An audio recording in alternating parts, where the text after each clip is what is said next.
1956 സാഹിത്യം വന്നെങ്കിൽ 58 സംഗീത അക്കാദമി വന്നെങ്കിൽ 62 നമസ്കാരം, ഞാൻ പ്രദീപ് മുഖത്തല. നല്ലൊരു റിവിഷൻ ക്ലാസ് ആണ് ഇന്നത്തെ. എനിക്ക് തോന്നുന്ന റിവിഷൻ ക്ലാസ്സിൽ ഏറ്റവും കൂടുതൽ ചോദിച്ച കുറെ ക്വസ്റ്റ്യൻ പേപ്പറാണ് ഞാൻ കൊണ്ടുവന്നത്. നിങ്ങൾക്ക് കാണുമ്പോൾ മനസ്സിലാവും, ഒരുവിധം എല്ലാ ചോദ്യങ്ങളും ഇമ്പോർട്ടന്റ് ചോദ്യങ്ങളാണ് ഇന്ന് ഞാൻ കമ്പനി ബോർഡ് ലാസ്റ്റ് ഗ്രേഡിനായിട്ട് ആ ഒരു LDC ലാസ്റ്റ് ഗ്രേഡ് പരീക്ഷകൾക്ക് ഏറ്റവും കൂടുതൽ ചോദിച്ചു കണ്ടിട്ടുള്ള ചോദ്യ പേപ്പറിൽ നിന്ന് കണക്റ്റഡ് ഫാക്ട്സും കൂടെ ഉൾപ്പെടുത്തിയാണ്, അത് അത്രമാത്രം കണ്ടന്റ് ഉൾപ്പെടുത്തിയാണ് നിങ്ങളുടെ മുമ്പിലേക്ക് കൊണ്ടുവന്നത്. നല്ലൊരു റിവിഷൻ ക്ലാസ്സുമായിട്ടാണ് ഇന്ന് നമുക്ക് തുടങ്ങുന്നത്.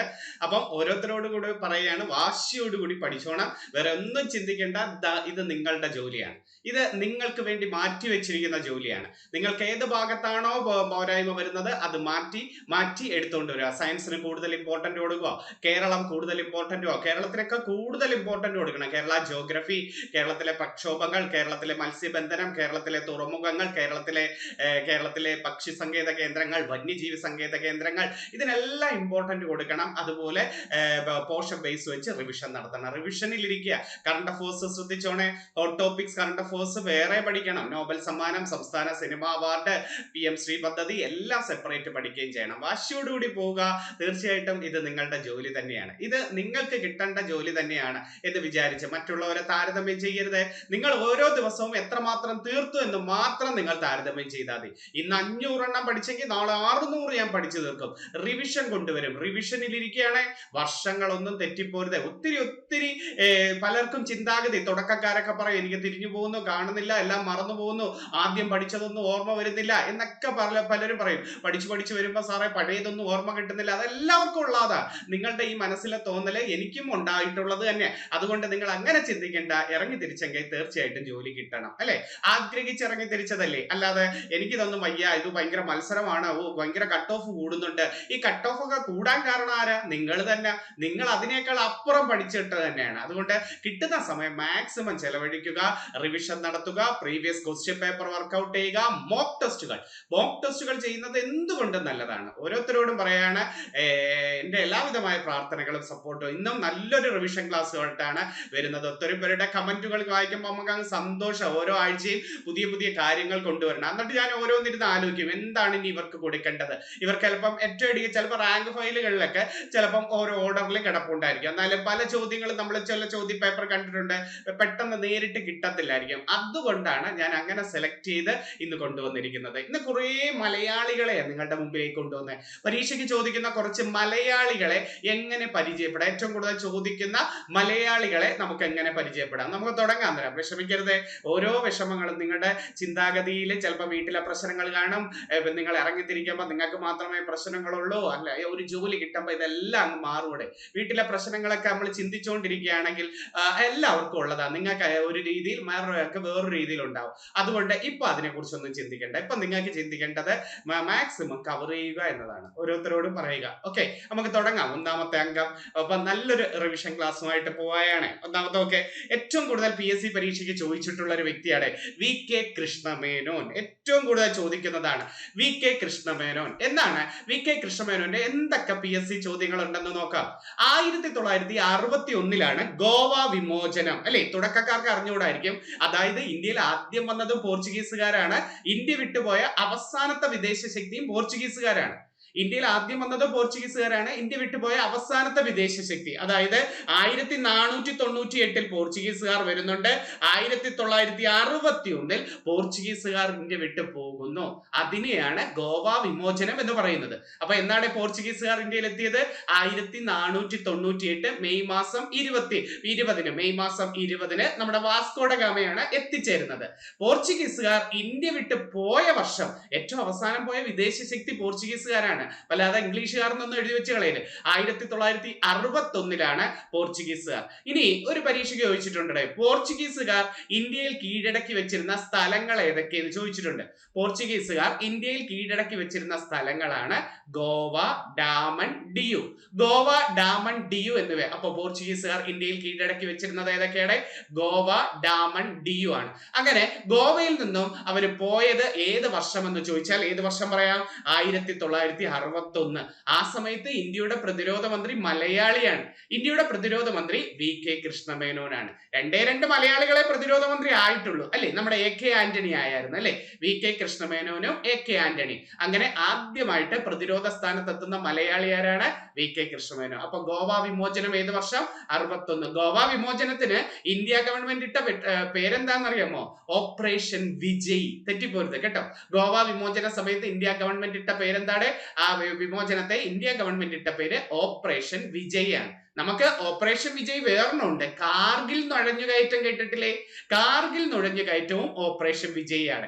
അപ്പം 1999 കാർഗിൽ നുഴഞ്ഞുകയറ്റ ഓപ്പറേഷൻ വിജയ്, 61 ഗോവ വിമോചനവും ഓപ്പറേഷൻ വിജയ്. അപ്പൊ പോർച്ചുഗീസുകാർ ഇന്ത്യ വിട്ടു പോയ വർഷം 61. പോർച്ചുഗീസുകാരെ വിളിക്കുന്ന വിശേഷണമല്ലേ പറങ്കി പടയാളികൾ അല്ലെ. പറങ്കികൾ എന്നറിയപ്പെടുന്നത്. അപ്പൊ പറങ്കികൾ എന്ന് വിളിക്കുന്നത് ആരെയാണ്? പോർച്ചുഗീസുകാരെ. ലന്തക്കാർ എന്ന് വിളിക്കുന്നത് ആരെയാണെന്നറിയാമോ? ലന്തക്കാർ ഡച്ചുകാരെയാ. ലന്തക്കാർ എന്ന് വിളിക്കുന്നത് ഡച്ചുകാരെയാ. പരന്ത്രീസുകാർ എന്ന് വിളിക്കുന്നതാണ് ഫ്രഞ്ചുകാർ. പരന്ത്രീസുകാർ ആരാണ്? ഫ്രഞ്ചുകാർ. സീമന്തക്കാർ എന്ന് വിളിക്കുന്നതാണ് ബ്രിട്ടീഷുകാർ. അപ്പൊ 4 ഒന്നുകൂടെ പറയട്ടെ.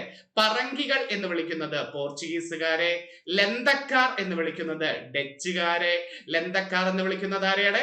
ഡച്ചുകാരെ. അതുപോലെ പരന്ത്രീസുകാർ എന്ന് വിളിക്കുന്നത് ഫ്രഞ്ചുകാരെ, സീമന്തക്കാർ എന്ന് വിളിക്കുന്നത് ബ്രിട്ടീഷുകാരെയാണ്. അപ്പൊ പറങ്കികൾ പോർച്ചുഗീസുകാരാണ്. പോർച്ചുഗീസുകാരൻ ആരാണ് ആദ്യമായിട്ട് വന്നത്? വാസ്കോഡഗാമ. വാസ്കോഡഗാമ ഇന്ത്യയിൽ എത്ര പ്രാവശ്യം വന്നിട്ടുണ്ട്? 3 പ്രാവശ്യം വന്നിട്ടുണ്ട് അല്ലെ. വാസ്കോഡഗാമ ഇന്ത്യയിൽ എത്ര പ്രാവശ്യം വന്നിട്ടുണ്ട്? 3 പ്രാവശ്യം. 1498, 1502, 1524. 1498, 1502 രണ്ടാം വരവ് 2-ലാണ്. 1524. അതുകൊണ്ട് വാസ്കോഡഗാമയുടെ അവസാനത്തെ വരവ് വൈസ്രോയി ആയിട്ടാണ് വരുന്നത്. അങ്ങനെ എടുത്തു ചോദിക്കും, വാസ്കോഡഗാമ ഇന്ത്യയിൽ വൈസ്രോയി ആയി വന്ന വർഷം എന്നാന്ന് ചോദിച്ചിട്ടുണ്ട്. 1524. ആ വർഷം തന്നെയാണ് വാസ്കോഡഗാമയുടെ മരണവും. വാസ്കോഡഗാമയുടെ മരണവും ആ വർഷം തന്നെ 1524. അപ്പൊ വൈസ്രോയി ആയി വന്നതും മരണവും ഏത് വർഷമാണ്? 1524. ഓക്കെ, ഓർത്ത് വെച്ചിരിക്കണേ. പിന്നെ പരീക്ഷയ്ക്ക് അപ്പൊ പറങ്കികൾ എന്ന് വിളിക്കുന്നത് ആരെയാ? പോർച്ചുഗീസുകാർ. പോർച്ചുഗീസുകാർ ഇന്ത്യ വിട്ടു പോയ വർഷം എന്നാ?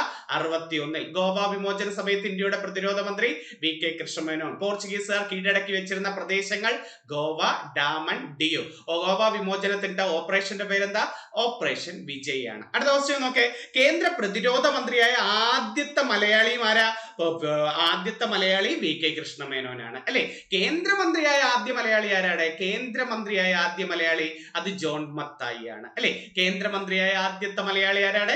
ജോൺ മത്തായി. അത് വരുന്നുണ്ട്, അടുത്ത പേജിലുണ്ട്, അത് നമുക്ക് പഠിക്കാം. അതായത് റെയിൽവേ വകുപ്പാണ് ആദ്യമായിട്ട് അദ്ദേഹത്തിന് കിട്ടിയത്. അടുത്ത ക്വസ്റ്റ്യൻ നോക്കേ. 1957 UNOയിൽ തുടർച്ചയായി 8 മണിക്കൂർ പ്രസംഗിച്ചത് ആര്? UNOയിൽ തുടർച്ചയായി 8 മണിക്കൂർ പ്രസംഗിച്ചത് ആര് എന്നൊരു ചോദ്യം വന്നാലും നിങ്ങൾ എന്തെഴുതണം? VK കൃഷ്ണമേനോൻ. വിഷയം കാശ്മീർ പ്രശ്നമാണ്. കാശ്മീർ ചേരിചേരാ പ്രസ്ഥാനം, നാം എന്ന എഴുത്തിന്റെ നോൺ അലിഗഡ് മൂവ്മെന്റ്, ചേരിചേരാ പ്രസ്ഥാനം എന്ന ആശയം കൊണ്ടുവന്ന മലയാളി. കണ്ട ആശയം. ചേരിചേരാ പ്രസ്ഥാനത്തിന്റെ ശില്പി ജവഹർലാൽ നെഹ്റു. ചേരിചേരാ പ്രസ്ഥാനത്തിന്റെ ശില്പി ആരാണ്? ജവഹർലാൽ നെഹ്റു. പക്ഷെ ചേരിചേരാ പ്രസ്ഥാനം എന്ന ആശയം കൊണ്ടുവന്ന മലയാളി ആരാണ്? നമ്മുടെ VK കൃഷ്ണമേനോനാണ്. അതും നല്ലൊരു ക്വസ്റ്റ്യൻ ആണ്. സൈനിക സ്കൂൾ എന്ന ആശയം കൊണ്ടുവന്ന മലയാളിയും VK കൃഷ്ണമേനോനാണ്. അപ്പൊ സൈനിക സ്കൂൾ എന്ന ആശയം കേരളത്തിൽ എവിടെയാണ് സൈനിക സ്കൂൾ സ്ഥിതി ചെയ്യുന്നത്? കേരളത്തിൽ കഴക്കൂട്ടം അല്ലെ. സൈനിക സ്കൂൾ സ്ഥിതി ചെയ്യുന്നത് എവിടെയാണ്? കഴക്കൂട്ടം. അപ്പൊ സൈനിക സ്കൂൾ എന്ന ആശയം കൊണ്ടുവന്ന മലയാളി ആരാ? VK കൃഷ്ണമേനോൻ. VK കൃഷ്ണമേനോൻ ജനിച്ചത് കോഴിക്കോടാണ്. അതുകൊണ്ട് VK കൃഷ്ണമേനോൻ മ്യൂസിയം എവിടെയെന്ന് ചോദിച്ചിട്ടുണ്ട്. VK കൃഷ്ണമേനോൻ മ്യൂസിയം എവിടെ? കോഴിക്കോട് ഈസ്റ്റ് ഹില്ലിൽ നമ്മൾ പഠിച്ചിട്ടുണ്ട്. VK കൃഷ്ണമേനോൻ മ്യൂസിയം എവിടെയെന്ന് ചോദിച്ചു. അപ്പൊ VK കൃഷ്ണമേനോന്റെ ജന്മനാട് എവിടെയാണ്? കോഴിക്കോട്. തിരുവനന്തപുരം അന്താരാഷ്ട്ര വിമാനത്താവളത്തിന്റെ ആദ്യകാല നാമവും VK കൃഷ്ണമേനോൻ വിമാനത്താവളം എന്നായിരുന്നു കേട്ടോ. അപ്പൊ തിരുവനന്തപുരം അന്താരാഷ്ട്ര വിമാനത്താവളത്തിന്റെ ആദ്യകാല നാമം എന്തായിരുന്നത്? VK കൃഷ്ണമേനോൻ വിമാനത്താവളം. എന്നാൽ തിരുവനന്തപുരം അന്താരാഷ്ട്ര വിമാനത്താവളമായത് 1991 അല്ലെ. 1991 തിരുവനന്തപുരം അന്താരാഷ്ട്ര വിമാനത്താവളമായത്. 1990-ലാണ് തിരുവനന്തപുരത്ത് എന്ത് വരുന്നത്? ടെക്നോ പാർക്ക് വരുന്നത്. ടെക്നോ പാർക്ക് വന്ന വർഷം എന്നാണ് 1990. തിരുവനന്തപുരം അന്താരാഷ്ട്ര വിമാനത്താവളമായതെന്ന 91. 1980-ലാണ് തിരുവനന്തപുരത്ത് മിൽമ സ്ഥാപിക്കുന്നത്. മിൽമ ഇല്ലേ, മിൽമ സ്ഥാപിതമായത് 80. Techno park 90. തിരുവനന്തപുരം അന്താരാഷ്ട്ര വിമാനത്താവളം ഏത് വർഷമാണ്? 91. നല്ലൊരു പോയിന്റ് നമ്മൾ പഠിച്ചത്. ഓക്കെ, അപ്പം ആ വി കെ കൃഷ്ണമേനോന്റെ അതൊക്കെ ഒന്ന് പഠിച്ചു വെച്ചിരിക്കണേ. അത് പരീക്ഷയ്ക്ക് ആവർത്തിച്ച ഒരു ചോദ്യമാണ്. അടുത്ത മലയാളി നമുക്കൊന്ന് നോക്കാം. അടുത്ത മലയാളി വി പി മേനോൻ. ഉറപ്പായിട്ട് വരും, പ്രതീക്ഷിക്കാം, ഉറപ്പായിട്ട് വരാം. അതായത് സ്വാതന്ത്ര്യാനന്തരം നാട്ടുരാജ്യങ്ങൾ സംയോജിപ്പിച്ചത് സർദാർ പട്ടേൽ അല്ലേ? സർദാർ പട്ടേലാണ്. അദ്ദേഹത്തെ സഹായിച്ച മലയാളി ആരെന്ന് ചോദിച്ചിട്ടുണ്ടല്ലേ? സ്വാതന്ത്ര്യാനന്തരം നാട്ടുരാജ്യങ്ങൾ സംയോജിപ്പിക്കാൻ സർദാർ പട്ടേലിനെ സഹായിച്ച മലയാളി ആരാണ്? V P Menon. ഏതൊക്കെ 3 നാട്ടുരാജ്യങ്ങളാ ഇന്ത്യൻ യൂണിയനിൽ ലയിക്കാതെ നിന്നത്? ഇന്ത്യൻ യൂണിയനിൽ സ്വാതന്ത്ര്യാനന്തരം 3 നാട്ടുരാജ്യങ്ങൾ ലയിക്കാതെ നിന്നു അല്ലെ? ഏതൊക്കെയാ? ജുനഗഡ്, കാശ്മീർ, ഹൈദരാബാദ്. ജുനഗഡ്, കാശ്മീർ, ഹൈദരാബാദ്. ജനഹിത പരിശോധന വഴി ഇന്ത്യൻ യൂണിയൻ ലയിച്ചത് ജുനഗഡ് ആണ് അല്ലെ? ജനഹിത പരിശോധന വഴി ഇന്ത്യൻ യൂണിയൻ ലയിച്ചത് ഏതാണ്? ജുനഗഡ്. ഓപ്പറേഷൻ പോളോ 1948-ലെ ഓപ്പറേഷൻ പോളോ വഴി ഇന്ത്യൻ യൂണിയൻ ലയിച്ചത് ഹൈദരാബാദ് ആണ് അല്ലെ? അക്സിഷൻ നടപടി അഥവാ രാജ ഹരിസിംഗുമായിട്ടുള്ള ലയനക്കരാറിലൂടെ കാശ്മീർ വരുന്നു. അപ്പൊ ലയനക്കരാറിലൂടെ കാശ്മീർ വരുന്നു. ഓപ്പറേഷൻ പോളോയിലൂടെ എന്ത് വരുന്നു? ഹൈദരാബാദ് വരുന്നു. അതുപോലെ ജനഹിത പരിശോധന വഴി ഇന്ത്യൻ യൂണിയൻ ലയിച്ച നാട്ടുരാജ്യം ഏതാ? ജുനഗഡ് ആണ് അല്ലെ? സ്വാതന്ത്ര്യാനന്തര നാട്ടുരാജ്യങ്ങൾ സംയോജിപ്പിക്കാൻ സർദാർ പട്ടേലിനെ സഹായിച്ച മലയാളി വി പി മേനോനാണ്. ഓർത്തു വെക്കണേ, ഒരു ഇന്ത്യൻ സംസ്ഥാനത്ത് ആദ്യത്തെ ഗവർണർ ആകുന്ന മലയാളി വി പി മേനോനാണ്. ഒരു ഇന്ത്യൻ സംസ്ഥാനത്ത് ആദ്യമായിട്ട് ഗവർണർ ആകുന്ന മലയാളി ആരാണ്? V P മേനോനാണ്. എവിടാന്നറിയാമോടെ? ഒഡീഷയിലാണ് കേട്ടോ. ഒരു ഇന്ത്യൻ സംസ്ഥാനത്ത് ആദ്യമായിട്ട് ഗവർണർ ആകുന്ന മലയാളി ആരാണ്? ഒഡീഷയിലാണ്. വി പി മേനോനാണ്. വി പി മേനോന്റെ ജന്മസ്ഥലം പാലക്കാട് ഒറ്റപ്പാലത്താണ്. പാലക്കാട് ഒറ്റപ്പാലം. ഇദ്ദേഹത്തിന്റെ പ്രധാന കൃതികൾ ചോദിച്ചിട്ടുണ്ട്. The transfer of power in India, integration of Indian states. The transfer of power in ഇന്ത്യയും ഇന്റഗ്രേഷൻ ഓഫ് ഇന്ത്യൻ സ്റ്റേറ്റ്സും ആരുടെ കൃതിയാണ്? വി പി മേനോൻ. അപ്പൊ പാലക്കാട് ഒറ്റപ്പാലത്താണ് ഇദ്ദേഹത്തിന്റെ ജന്മസ്ഥലം. ഒറ്റപ്പാലം പരീക്ഷയ്ക്ക് ചോദിക്കുന്ന ക്വസ്റ്റ്യൻ എന്താ? ഒറ്റപ്പാലം. അതായത് 1921-ലെ ആദ്യ അഖില കേരള രാഷ്ട്രീയ സമ്മേളനം നടന്നത് എവിടെ? ചോദിച്ചിട്ടില്ലേ? 1921-ലെ ആദ്യത്തെ അഖില കേരള രാഷ്ട്രീയ സമ്മേളനം നടന്നത് എവിടെയാണ്? പാലക്കാട് ഒറ്റപ്പാലത്താണ്. അധ്യക്ഷൻ ടി പ്രകാശമാണ്. മറന്നുപോയത്? അതും ചോദിച്ചു പരീക്ഷയ്ക്ക്. അപ്പൊ ആദ്യ അഖില കേരള രാഷ്ട്രീയ സമ്മേളനം നടന്നത് എവിടെ? ഒറ്റപ്പാലത്താണ്. അധ്യക്ഷൻ ആരാണ്?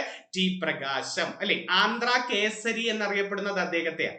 ആന്ധ്ര കേസരി എന്നറിയപ്പെടുന്നത് ടി പ്രകാശത്തെയാണ്. ഓർത്തു വെച്ചിരിക്കണേ. അപ്പൊ ഒരു ഇന്ത്യൻ സംസ്ഥാനത്ത് ആദ്യമായിട്ട് ഗവർണർ ആകുന്ന മലയാളി ആരാ? വി പി മേനോൻ. എവിടെയായിരുന്നു? ഒഡീഷയിലാണ്. ഇനിയുണ്ട് വി പി മേനോന്റെ നല്ലൊരു പ്രധാനപ്പെട്ട ഒരു കൃതി. ക്വസ്റ്റ്യൻ എന്താന്ന്? നമ്മുടെ ഈ ഇന്ത്യയിലെ ധനകാര്യ കമ്മീഷൻ വന്നില്ലൂടെ? 1951-ൽ ധനകാര്യ കമ്മീഷൻ വന്നു. ധനകാര്യ കമ്മീഷൻ വന്നപ്പോ അതിൽ ആദ്യമായി അംഗമാകുന്ന ഒരു മലയാളി വി പി മേനോനാണ്. അപ്പം ഇന്ത്യയിൽ ദേശീയ ധനകാര്യ കമ്മീഷൻ വന്ന വർഷം എന്നാണ് 51. ആദ്യ ധനകാര്യ കമ്മീഷനിൽ അംഗമായ മലയാളി ആരാണ്? V P Menon. കുഴപ്പമില്ലല്ലോ. അദ്ദേഹത്തിന്റെ 2 കൃതികൾ പറഞ്ഞ് the transfer of power in ഇന്ത്യയും ഇന്റഗ്രേഷൻ ഓഫ് ഇന്ത്യൻ സ്റ്റേറ്റ്സും. വി പി മേനോന് ചോദിക്കാൻ പറ്റിയ ഒരു ക്വസ്റ്റ്യൻ ആണ്. അടുത്തത് നമ്മുടെ സർദാർ കെ എം പണിക്കർ. നല്ലൊരു ചോദ്യം. സർദാർ കെ എം പണിക്കർ രാജ്യസഭയിലേക്ക് നാമനിർദ്ദേശം ചെയ്ത ആദ്യ മലയാളി സർദാർ കെ എം പണിക്കർ 1959-ലാണ് കേട്ടോ. രാജ്യസഭയിലേക്ക് നോമിനേറ്റ് ചെയ്ത ആദ്യത്തെ മലയാളി ആരാണ്? Sardar K M Panicker. ഏത് വർഷമാ? 1959-ലാണ് ഒരു മലയാളി ആദ്യമായിട്ട് പ്രസിഡന്റിന് എത്ര പേരെ നോമിനേറ്റ് ചെയ്യാം? 12 പേരെ രാജ്യസഭയിലേക്ക് നോമിനേറ്റ് ചെയ്യാം. ഇപ്പൊ ലോകസഭയിൽ നോമിനേഷൻ ഉണ്ടോ? ഇല്ല. പ്രസിഡന്റ് പണ്ട് 2 പേരെയും ഉണ്ടായിരുന്നു. ഇപ്പൊ പ്രസിഡന്റ് അത് ആംഗ്ലോ ഇന്ത്യൻ പ്രതിനിധി എന്ന് പറഞ്ഞ് ലോകസഭയിൽ ഉണ്ടായിരുന്നു. ഇപ്പൊ ഇല്ല. ഇപ്പൊ എന്തേ ഉള്ളൂ? രാജ്യസഭയിലേക്ക് മാത്രമേ പ്രസിഡന്റിന് നോമിനേഷൻ പറ്റൂ. 12 പേരെ ചെയ്യാം. അങ്ങനെ ആദ്യമായിട്ട് ഒരു മലയാളി പോകുന്നത് ആരാണ്? ആദ്യമായിട്ട് ഒരു മലയാളി പോകുന്നത് നമ്മുടെ സർദാർ KM പണിക്കർ. ഏത് വർഷമാ? നയതന്ത്രജ്ഞൻ എന്നുള്ള രീതിയിൽ 59-ലാണ് കേട്ടോ. 56-ൽ വന്ന കേരള സാഹിത്യ അക്കാദമിയുടെ ആദ്യത്തെ പ്രസിഡന്റ് സർദാർ KM പണിക്കരാണ്. 1956-ൽ രൂപീകരിച്ച കേരള സാഹിത്യ അക്കാദമിയുടെ ആദ്യ പ്രസിഡന്റ് ആരാണ്? സർദാർ KM പണിക്കർ. ആദ്യത്തെ സെക്രട്ടറി പാലാ നാരായണൻ നായർ കേട്ടോ. കേരള സാഹിത്യ അക്കാദമിയുടെ ആദ്യത്തെ സെക്രട്ടറി എന്ന് ചോദിച്ചാൽ ആരാ? പാലാ നാരായണൻ നായർ. എവിടെ ആസ്ഥാനം? കേരള സാഹിത്യ അക്കാദമിയും കേരള സംഗീത അക്കാദമിയും കേരള ലളിതകലാ അക്കാദമിയും സ്കൂൾ ഓഫ് ഡ്രാമയും കേരള കലാമണ്ഡലവും ഒക്കെ സ്ഥിതി ചെയ്യുന്നത് തൃശ്ശൂര്. അപ്പൊ കേരള സാഹിത്യ അക്കാദമി, സംഗീത അക്കാദമി, ലളിതകലാ അക്കാദമി ഇതെല്ലാം ഏത് ജില്ലയിലാണ്? തൃശ്ശൂര്. 1956-ൽ സാഹിത്യം വന്നെങ്കിൽ 58-ൽ സംഗീത അക്കാദമി വന്നെങ്കിൽ 62-ലാണ് ലളിതകലാ അക്കാദമി വരുന്നത്. അപ്പൊ 56-ൽ സാഹിത്യം, 58-ൽ സംഗീതം, 62-ൽ ലളിതകലാ അക്കാദമി. ഇത് മൂന്നിന്റെ ആസ്ഥാനം എവിടെയാണ്? തൃശ്ശൂർ ജില്ലയില്. അപ്പൊ സാഹിത്യ അക്കാദമിയുടെ ആദ്യത്തെ പ്രസിഡന്റ് ആരാ? സർദാർ KM പണിക്കരാണ്. മറന്നു പോരുതേ. ആദ്യത്തെ സെക്രട്ടറി ആരാ? പാലാ നാരായണൻ നായർ. ഇനി അടുത്തൊക്കെ 1953-ൽ നിലവിൽ വന്ന സംസ്ഥാന പുനഃസംഘടനാ കമ്മീഷനായ ഫസൽ അലി കമ്മീഷൻ അംഗമായ മലയാളി സർദാർ KM പണിക്കരാണ്. 53-ലല്ലേ സംസ്ഥാന പുനഃസംഘടനാ കമ്മീഷൻ വരുന്നത് അല്ലെ? ഫസൽ അലി. ആരൊക്കെയാണ്? 3 പേരെ ഉള്ളായിരുന്നു അല്ലെ? സംസ്ഥാന പുനഃസംഘടനാ കമ്മീഷൻ 3 പേരല്ലേ? 1 ഫസൽ അലി, 2 സർദാർ KM പണിക്കർ, 3 HN ഖുസ്രു. ആരാണ് മൂന്നാമത്തത്? HN ഖുസ്രു ആണ്. 1 ഫസൽ അലി, 2 സർദാർ KM പണിക്കർ, 3 HN ഖുസ്രു ആണ്. 1953-ലാണ് ഫസൽ അലി കമ്മീഷൻ വരികയും 55-ൽ ഇവര് റിപ്പോർട്ട് കൊടുത്ത് അങ്ങനെ തൊട്ടടുത്ത വർഷമാണ് സംസ്ഥാന പുനഃസംഘടനാ നിയമം നിലവിൽ വരുന്നത്. അത് തെറ്റരുതേ. അപ്പൊ ഫസൽ അലി കമ്മീഷൻ എന്നു ചോദിച്ചാൽ 53, സംസ്ഥാന പുനഃസംഘടനാ റിപ്പോർട്ട് സമർപ്പിച്ച വർഷം 55, 56-ൽ എന്ത് വന്നു? സംസ്ഥാന പുനഃസംഘടനാ നിയമം നിലവിൽ വന്നു. സെറ്റാണല്ലോ. അപ്പൊ ഫസൽ അലി കമ്മീഷനിൽ അംഗമായ മലയാളി ആരാണ്? മലയാളി സർദാർ KM പണിക്കരാണ്. ഓക്കെ, അത് നല്ലൊരു ക്വസ്റ്റ്യൻ. അടുത്തൊക്കെ രണ്ടാം വട്ടമേശ സമ്മേളനം. ഗാന്ധിജി പോയത് രണ്ടാം വട്ടമേശ സമ്മേളനത്തിലല്ലേ? 30, 31, 32-ലല്ലേ വട്ടമേശ സമ്മേളനം നടക്കുന്നത്? അതിൽ ഗാന്ധിജി പോയത് രണ്ടാം വട്ടമേശ സമ്മേളനത്തിൽ. അങ്ങനെ 31-ൽ രണ്ടാം വട്ടമേശ സമ്മേളനത്തിൽ ഗാന്ധിജിയോടൊപ്പം പോയ മലയാളി ആരെന്ന് ചോദിച്ചിട്ടുണ്ട്. ഗാന്ധിജിയോടൊപ്പം പോയ മലയാളി ആരാണ്? സർദാർ KM പണിക്കർ. നാട്ടുരാജ്യങ്ങളുടെ പ്രതിനിധിയായിട്ടാണ് ഇദ്ദേഹം അവിടെ വട്ടമേശ സമ്മേളനം പോയത്. എവിടെ വെച്ചാ വട്ടമേശ സമ്മേളനം നടക്കുന്നത്? ലണ്ടനിലെ ജെയിംസ് പാലസ് അല്ലെ? അപ്പൊ വട്ടമേശ സമ്മേളനങ്ങൾ വിളിച്ചുകൂട്ടിയ വർഷം എന്താണ്? 30, 31, 32 അല്ലെ? എവിടെയാണ്? ലണ്ടനിലെ ജെയിംസ് പാലസിൽ വെച്ചാണ് അല്ലെ വട്ടമേശ സമ്മേളനങ്ങൾ വിളിച്ചുകൂട്ടിയ ബ്രിട്ടീഷ് പ്രധാനമന്ത്രിയുടെ പേര് റംസെ മക്ഡൊണാൾഡ് അല്ലെ? വട്ടമേശ സമ്മേളനത്തിൽ വിളിച്ചുകൂട്ടിയ ബ്രിട്ടീഷ് പ്രധാനമന്ത്രി ആരാണ്? റംസെ മക്ഡൊണാൾഡ്. രണ്ടാം വട്ടമേശ സമ്മേളനത്തിൽ ഗാന്ധിജി പോയത് ഏത് ഉടമ്പടി പ്രകാരമാണ്? 1931-ലെ ഗാന്ധി ഇർവിൻ ഉടമ്പടി പ്രകാരം. 31-ലെ ഗാന്ധി ഇർവിൻ ഉടമ്പടി പ്രകാരമാണ് അദ്ദേഹം പോകുന്നത് അല്ലെ? അപ്പൊ വട്ടമേശ സമ്മേളനത്തിൽ ഗാന്ധിജിയുടെ ഉപദേശകനായിട്ട് പോയത് മദൻ മോഹൻ മാളവ്യ. ഗാന്ധിജിയുടെ ഉപദേശകനായിട്ട് പോയത് ആരാണ്? മദൻ മോഹൻ മാളവ്യ. അപ്പൊ രണ്ടാം വട്ടമേശ സമ്മേളനത്തിൽ ഗാന്ധിജിയോടൊപ്പം നാട്ടുരാജ്യങ്ങളുടെ പ്രതിനിധിയായി പോയ മലയാളി ആരാ? സർദാർ KM പണിക്കർ. ആ വെരി വെരി ഇമ്പോർട്ടന്റ് ഒരു ചോദ്യം താണ്ടെ. പഴശ്ശിരാജയെ കേരള സിംഹം എന്ന് വിളിച്ചതാര്? പഴശ്ശിരാജയെ കേരള സിംഹം എന്ന് അദ്ദേഹത്തിന്റെ കൃതിയായ കേരള സിംഹം എന്ന കൃതിയിൽ തന്നെയാണ് വിളിച്ചത്. അപ്പൊ പഴശ്ശിരാജയെ കേരള സിംഹം എന്ന് വിളിച്ചത് ആരാണ്? സർദാർ KM പണിക്കർ അല്ലെ? പഴശ്ശിരാജയുടെ മൊത്തപ്പേരെന്താണ്? പഴശ്ശിരാജയുടെ മൊത്തപ്പേര് കോട്ടയം കേരളവർമ്മ പഴശ്ശിരാജ. കോട്ടയം കേരളവർമ്മ പഴശ്ശിരാജ എന്നാണ് പഴശ്ശിരാജയുടെ മൊത്തപ്പേര് അല്ലെ? പുരളീശമൻ, കെട്ടിയോട്ട് രാജ, പൈച്ചി രാജ. പുരളീശമൻ, കെട്ടിയോട്ട് രാജ, പൈച്ചി രാജ എന്നൊക്കെ അറിയപ്പെടുന്നത് ആരെയാ? പഴശ്ശിരാജയാണ്. പഴശ്ശിരാജയുടെ കേന്ദ്രം പുരളിമലയല്ലേ? പഴശ്ശിരാജയുടെ കേന്ദ്രം കണ്ണൂര് പുരളിമലയാണ്. പുരളിമല. ഒന്നാം പഴശ്ശി വിപ്ലവവും രണ്ടാം പഴശ്ശി വിപ്ലവത്തിന്റെയും കാലഘട്ടം പഠിച്ചു വെക്കണം. 1793-97 ഒന്നാം പഴശ്ശി വിപ്ലവം. 1800-1805 രണ്ടാം പഴശ്ശി വിപ്ലവം. അപ്പൊ 1793-97 ഒന്നാം പഴശ്ശി വിപ്ലവം, 1800-1805 രണ്ടാം പഴശ്ശി വിപ്ലവം. ഓർത്തു വെച്ചിരിക്കണേ. ഒന്നാം പഴശ്ശി വിപ്ലവത്തിന് എന്തായിരുന്നു കാരണം? ബ്രിട്ടീഷുകാരുടെ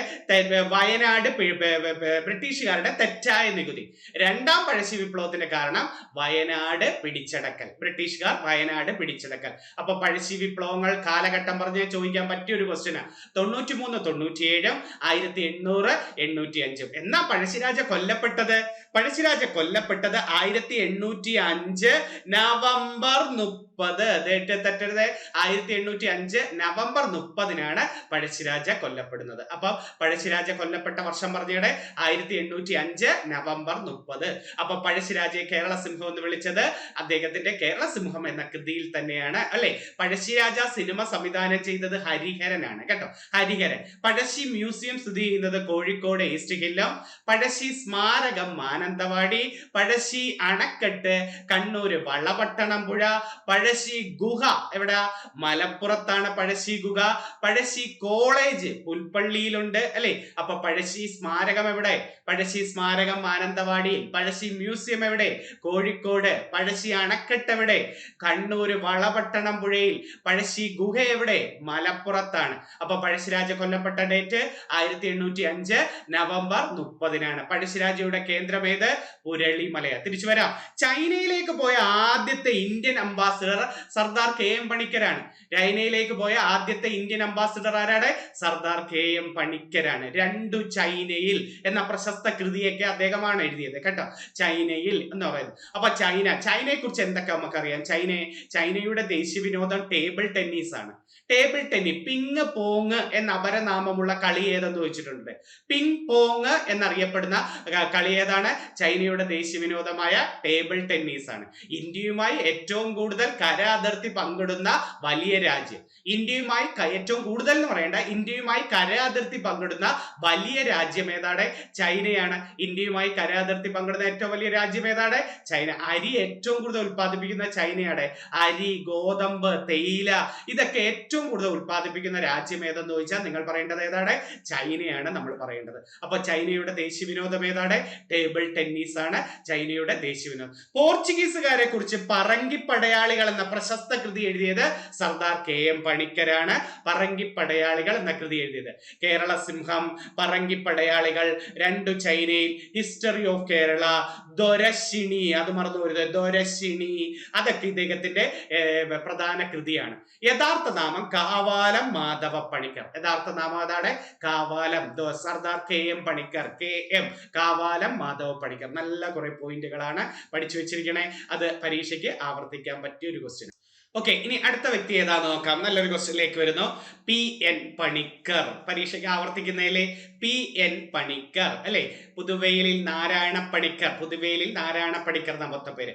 കേരള ഗ്രന്ഥശാല സംഘത്തിന്റെ സ്ഥാപകൻ ഇദ്ദേഹം.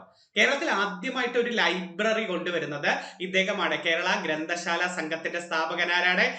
PN പണിക്കർ. ആദ്യത്തെ ലൈബ്രറി വന്നത് ആലപ്പുഴയിലെ അമ്പലപ്പുഴയിലാണ്. അമ്പലപ്പുഴ താലൂക്കിലാണ് ആദ്യത്തെ ലൈബ്രറി വരുന്നത്. അപ്പൊ കേരളത്തിൽ ആദ്യത്തെ ലൈബ്രറി വന്നത് എവിടെയാണ്? ആലപ്പുഴയിൽ, അമ്പലപ്പുഴയിൽ. ആരാണ് കേരളത്തിൽ ആദ്യത്തെ ഗ്രന്ഥശാല സംഘത്തിന്റെ സ്ഥാപകൻ? PN പണിക്കർ. PN പണിക്കരുടെ ചരമദിനമാണ് ജൂൺ 19 കേരളത്തിൽ വായനാ ദിനമായിട്ട് പറയുന്നത്. അപ്പൊ കേരളത്തിൽ വായനാ ദിനം എന്നാണ് ജൂൺ 19. ആരുടെ ചരമദിനമാണ്? PN പണിക്കരുടെ. വയോജന വിദ്യാഭ്യാസത്തിന് വേണ്ടി കാൻഫെഡ് എന്ന സ്ഥാപനം സ്ഥാപിച്ചത് ഇദ്ദേഹമാണ്. വയോജന വിദ്യാഭ്യാസത്തിന് വേണ്ടി കാൻഫെഡ് എന്ന സ്ഥാപനം കൊണ്ടുവന്നത് ആരാണ്? PN പണിക്കർ. അപ്പൊ കേരള ഗ്രന്ഥശാല സംഘത്തിന്റെ സ്ഥാപകനാണ്. ആദ്യത്തെ ഗ്രന്ഥശാല സ്ഥാപിച്ചത് ആലപ്പുഴ ജില്ലയിലാണ്. ഇദ്ദേഹത്തിന്റെ ചരമദിനമാണ് ജൂൺ 19 വായനാ ദിനമായിട്ട് പറയുന്നത്. വയോജന വിദ്യാഭ്യാസത്തിന് വേണ്ടി കാൻഫെഡ് എന്ന സ്ഥാപനം കൊണ്ടുവന്നതാരാ? PN പണിക്കർ. അടുത്ത മലയാളി നോക്കെ, ഹെഡിങ് കണ്ടപ്പോഴേ നിങ്ങൾക്ക് അറിയാം പരീക്ഷയ്ക്ക് ഒത്തിരി ചോദ്യങ്ങൾ വന്ന ജോൺ മത്തായിയാണ്. കേന്ദ്രമന്ത്രിയായ ആദ്യത്തെ മലയാളി ജോൺ മത്തായി. റെയിൽവേ വകുപ്പാണ് ആദ്യമായിട്ട് കൊടുത്തത്. കേന്ദ്രമന്ത്രിയായ ആദ്യ മലയാളി ആരാണ്? ജോൺ മത്തായി. ആദ്യ മലയാളി വനിത ആരാ? കേന്ദ്രമന്ത്രിയായ ആദ്യ മലയാളി വനിത ലക്ഷ്മി N മേനോനാണ്. വിദേശകാര്യ കൊടുത്തത് ലക്ഷ്മി N മേനോൻ. കേന്ദ്ര മന്ത്രിയായ ആദ്യ മലയാളി വനിത ലക്ഷ്മി N മേനോനും ആദ്യ മലയാളി നമ്മുടെ ജോൺ മത്തായി. ഭരണഘടനാ നിർമ്മാണ സഭ വന്നില്ലൂടെ? 1946 ഭരണഘടനാ നിർമ്മാണ സഭ ഡിസംബർ 6 വന്നില്ലായിരുന്നോ? ഇതില് നമ്മുടെ കേരളത്തിൽ നിന്നല്ല പോയത്, യുണൈറ്റഡ് പ്രോവിൻസിൽ നിന്നും അംഗമായ മലയാളി. യുണൈറ്റഡ് പ്രോവിൻസ്, കേരളത്തിൽ നിന്ന് അദ്ദേഹം പോയില്ല, ഭരണഘടനാ നിർമ്മാണ സഭയിലേക്ക് മൊത്തം 17 മലയാളികളല്ലേ ഉണ്ടായിരുന്നത്. അതിൽ യുണൈറ്റഡ് പ്രോവിൻസിൽ നിന്ന് പോയ മലയാളി ആരാണ്? അത് ജോൺ മത്തായി. അടുത്ത നല്ലൊരു ക്വസ്റ്റ്യൻ നോക്കേ. 1957 കേരളത്തിൽ വന്ന സർവകലാശാലയല്ലേ കേരള സർവകലാശാല? കേരളത്തിലെ ആദ്യത്തെ സർവകലാശാലയുടെ പേര് കേരള സർവകലാശാല എന്നാണ്. അതായത് 1937 ഉണ്ടായിരുന്ന തിരുവിതാംകൂർ സർവകലാശാലയാണ് 57 കേരള സർവകലാശാലയായി മാറുന്നത്.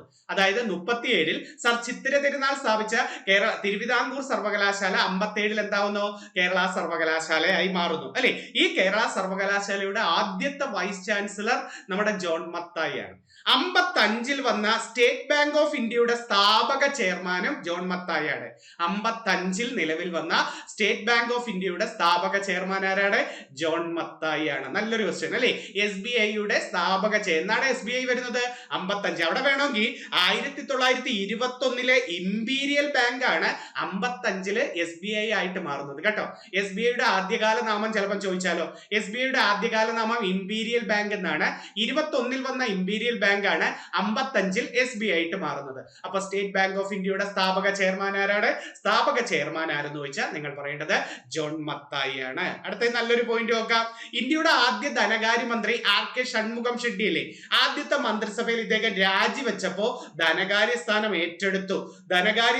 ഏറ്റെടുക്കുകയും ചെയ്തു. അതുകൊണ്ട് 1950 ഇന്ത്യ റിപ്പബ്ലിക് ആവുന്ന സമയത്ത് ഇന്ത്യയുടെ ബജറ്റ് അവതരിപ്പിച്ച മലയാളി ആരെന്ന് ചോദിച്ചിട്ടുണ്ട്. ഇന്ത്യ റിപ്പബ്ലിക് ആയത് 50 ജനുവരി 26 അല്ലേ. ആ വർഷത്തെ ബജറ്റ് അവതരിപ്പിച്ച മലയാളിയും ആരാ? ജോൺ മത്തായി ആണ്. നല്ല കുറെ ക്വസ്റ്റ്യനുകളാണ്, അത് പഠിച്ചു വെച്ചിരിക്കണേ ജോൺ മത്തായിയെ കുറിച്ച്. അടുത്ത ചോദ്യം നോക്കാം. ബാരിസ്റ്റർ GP പിള്ള ഗാന്ധിജിയുടെ ആത്മകഥയിൽ പ്രതിപാദിക്കുന്ന ഏക മലയാളി. ഗാന്ധിജിയുടെ ആത്മകഥയുടെ പേര് എന്റെ സത്യാന്വേഷണ പരീക്ഷണങ്ങൾ എന്നല്ലേ. ഗാന്ധിജിയുടെ ആത്മകഥയിൽ പരാമർശിക്കുന്ന ഏക Malayali barrister GP Pillai. Indian national കോൺഗ്രസിന്റെ ആദ്യ സമ്മേളനത്തിൽ പങ്കെടുത്ത ഏക മലയാളി. INC ഏത് വർഷമാണ് വരുന്ന? INC 1885 ഡിസംബർ 28 INC രൂപീകരിക്കുന്നത്. എവിടെ വെച്ച് INC രൂപീകരിക്കുന്നത്?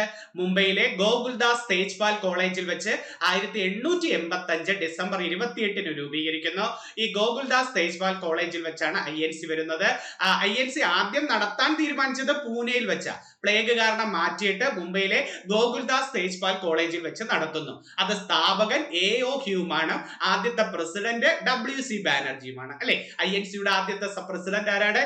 WC ബാനർജി. ആദ്യ സ്ഥാപകൻ ആരാ? സ്ഥാപകനും ആദ്യ സെക്രട്ടറി എന്ന് ചോദിച്ചാലും AO ഹ്യൂം പറഞ്ഞാൽ മതി. പക്ഷെ ആ സമ്മേളനത്തിൽ ഒരേ ഒരു മലയാളി പങ്കെടുത്തോളൂ, ബാരിസ്റ്റർ GP പിള്ള. INCക്ക് ആ പേര് കൊടുത്തത് ആരാണ്? INCക്ക് ആ പേര് കൊടുത്തത് ദാദാഭായ് നവറോജി അല്ലെ. ഇന്റർനാഷണൽ കോൺഗ്രസിന് ആ പേര് കൊടുത്തത് ആരാണ്?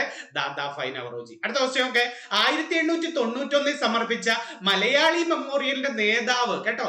മലയാളി മെമ്മോറിയലിന്റെ നേതാവ് ആരാണ്? Barrister GP പിള്ളയാണ്. എന്താണ് മലയാളി മെമ്മോറിയൽ? 1891 മലയാളിയും 96 ഈഴവ മെമ്മോറിയലും അല്ലെ. 91 മലയാളി മെമ്മോറിയലും 96 ഈഴവ മെമ്മോറിയൽ. രണ്ടും കൊടുത്തത് ഏത് രാജാവിന്? രണ്ട് മെമ്മോറിയലും കൊടുത്തത് ശ്രീമൂലം തിരുനാളിനാണ് അല്ലെ. ശ്രീമൂലം. അപ്പൊ മലയാളി മെമ്മോറിയലിന്റെ നേതാവാര? Barrister GP Pillai. അദ്ദേഹം ഒരു മുദ്രാവാക്യം ഒക്കെ കൊണ്ടുവന്നടേ. തിരുവിതാംകൂറുകാർക്ക് എന്ന മുദ്രാവാക്യം ആർക്കെന്ന് ചോദിച്ചു. ആരുടെ?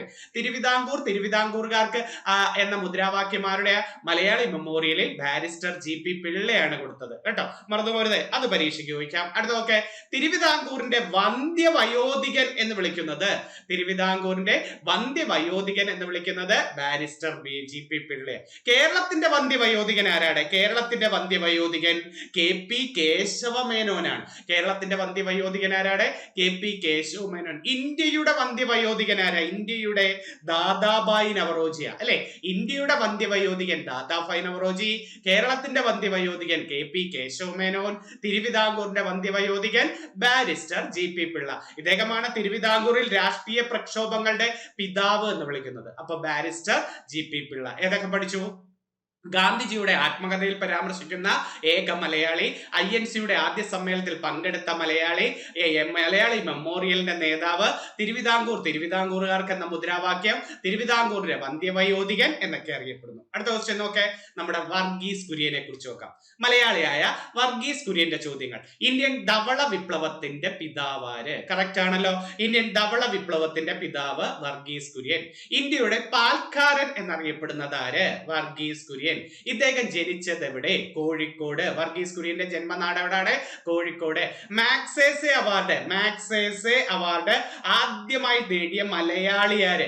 മാഗ്സേസെ അവാർഡ് ആദ്യമായി നേടിയ മലയാളിയാരാണ്? വർഗീസ് കുര്യൻ. നല്ലൊരു ക്വസ്റ്റ്യൻ. മാഗ്സേസെ അവാർഡ് കേട്ടിട്ടുണ്ടോ? ഏഷ്യയുടെ നോബൽ സമ്മാനമാണ്. ഏഷ്യയുടെ നോബൽ സമ്മാനം എന്ന് വിളിക്കുന്നത് മാഗ്സേസെ അവാർഡ്. ഫിലിപ്പൈൻ സർക്കാരാണ് കൊടുക്കുന്നത് കേട്ടോ. ഏഷ്യയുടെ നോബൽ സമ്മാനം ഏതാണ്? മാഗ്സേസെ അവാർഡ് ആദ്യമായി ലഭിച്ച ഏത്? നമ്മുടെ ഇന്ത്യക്കാരനായ വിനോബ ഭാവയ്ക്ക്. ഫിലിപ്പൈൻ സർക്കാരാണ് ഇത് കൊടുക്കുന്നത്. മാഗ്സേസെ അവാർഡ് ആദ്യമായി ലഭിച്ചത് ആർക്കാണ്? നമ്മുടെ വിനോബ ഭാവയ്ക്കാണ്. ആദ്യമായി ലഭിച്ച മലയാളി ആരെന്ന് വെച്ചാൽ 63-ല് നമ്മുടെ വർഗീസ് കുര്യനാണ്. ലോക ഭക്ഷ്യകാർഷിക പുരസ്കാരം നേടിയിട്ടുണ്ട്. ഭക്ഷ്യകാർഷിക പുരസ്കാരം MS സ്വാമിനാഥൻ ആദ്യം ലഭിക്കുന്നത്. പക്ഷെ ഇദ്ദേഹത്തിനും ലോക ഭക്ഷ്യകാർഷിക പുരസ്കാരം ലഭിച്ചിട്ടുണ്ട്. ഗുജറാത്തിലെ അമുലിന്റെ സ്ഥാപകൻ, അമുൽ എന്ന് പറഞ്ഞാൽ ദേശീയ ക്ഷീരവികസന ബോർഡ് അല്ലെ, ഇതിന്റെ ആദ്യത്തെ സ്ഥാപകനും ആദ്യ ചെയർമാനും ആരാണ്? അത് വർഗീസ് കുര്യനാണ്. നവംബർ 26 ദേശീയ ക്ഷീരദിനം ഇദ്ദേഹത്തിന്റെ ജന്മദിനമാണ് കേട്ടോ. നവംബർ 26 ഏതാണ്? ദേശീയ ക്ഷീരദിനം വർഗീസ് കുര്യന്റെ ജന്മദിനമാണ്. നവംബർ 26 വേറെണ്ണം പഠിച്ചിട്ടുണ്ട്. ഭരണഘടനാ ദിനവും നിയമദിനവും എന്നത് വെച്ചിട്ടില്ലേ? ഭരണഘടനാ ദിനവും നിയമദിനവും എന്നാണ്. ഭരണഘടനാ ദിനവും നിയമദിനവും എന്നു ചോദിച്ചാൽ നവംബർ 26 ആണ് അല്ലെ. അപ്പൊ ദേശീയ ക്ഷീരദിനം എന്ന നവംബർ 26. ആരുടെ ജന്മദിനം? വർഗീസ് കുര്യന്റെ ജന്മദിനമാണ്. നല്ല കുറെ പോയിന്റുകളാണ്.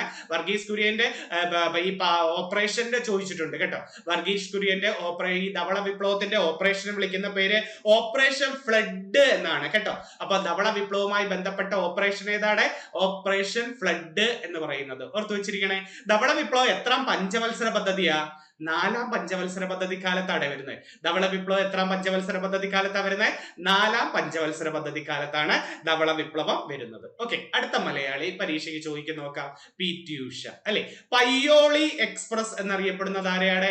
PT ഉഷ അല്ലെ. പയ്യോളി എക്സ്പ്രസ് എന്നറിയപ്പെടുന്നത് PT ഉഷ. നമുക്കൊരു പയ്യന്നൂരില്ലേ? പയ്യോളിയുണ്ട്, പയ്യന്നൂരും ഉണ്ട് അല്ലെ. പയ്യന്നൂർ ഏതാണ്? 2ാം ബർദോളി എന്നറിയപ്പെടുന്നത്. 2ാം ബർദോളി എന്നറിയപ്പെടുന്നതും കേരളത്തിൽ ഉപ്പു സത്യാഗ്രഹത്തിന്റെ കേന്ദ്രം എന്നൊക്കെ അറിയപ്പെടുന്നത് അത് പയ്യന്നൂരാണ്. ഇത് പയ്യോളി എക്സ്പ്രസ് എന്ന് വിളിക്കുന്നത് നമ്മുടെ PT ഉഷയാണ്. ജനിച്ചത് കോഴിക്കോട് പയ്യോളിയിലാണ്. ആദ്യമായിട്ട് പങ്കെടുത്ത ഒളിമ്പിക്സ് തെറ്റരുത്, 1980-ലെ മോസ്കോ ഒളിമ്പിക്സിൽ പങ്കെടുത്തു. അവിടെ നമുക്ക് പറ്റിയില്ല. പക്ഷേ കേരളത്തിൽ നിന്ന് ഒളിമ്പിക്സിൽ പങ്കെടുക്കുന്ന ആദ്യത്തെ വനിത എന്നൊരു ബഹുമതി PT ഉഷയ്ക്ക് കിട്ടി. കേരളത്തിൽ നിന്ന് ഒളിമ്പിക്സിൽ പങ്കെടുത്ത ആദ്യ വനിത ആരാണ്? PT ഉഷ. ഒളിമ്പിക്സ് ഫൈനലിൽ എത്തുന്ന ആദ്യത്തെ ഇന്ത്യൻ വനിത PT ഉഷ. അത് തൊട്ടടുത്ത പ്രാവശ്യം പോയപ്പോഴാണ് 1984-ലെ ലോസ് ഏഞ്ചൽസ് ഒളിമ്പിക്സ്. രണ്ടും ചോദിക്കും കേട്ടോ. PT ഉഷ ആദ്യമായിട്ട് പങ്കെടുത്ത ഒളിമ്പിക്സ് ഏതാണ്? 1980-ലെ മോസ്കോ ഒളിമ്പിക്സ്. PT ഉഷ ഫൈനലിലെത്തിയ ഒളിമ്പിക്സ് ഏതാ? 1984-ലെ ലോസ് ഏഞ്ചൽസ് ആണ്. ഓർത്തു വെച്ചിരിക്കണേ. അത് നല്ലൊരു പോയിന്റ് ആണ്. രാജ്യസഭയിലേക്ക് രാഷ്ട്രപതി അവസാന നാമനിർദ്ദേശം ചെയ്ത് നിർത്തിയിരിക്കുന്ന മലയാളിയും PT ഉഷയല്ലേ. രാജ്യസഭയിലേക്ക് രാഷ്ട്രപതി നാമനിർദ്ദേശം ചെയ്തതാരെയാണ്? നമ്മുടെ PT ഉഷ. ഇന്ത്യൻ ഒളിമ്പിക് അസോസിയേഷന്റെ പ്രസിഡന്റ് തലപ്പത്തെത്തുന്ന ആദ്യ വനിതയും ആദ്യ മലയാളിയും. നല്ലൊരു question.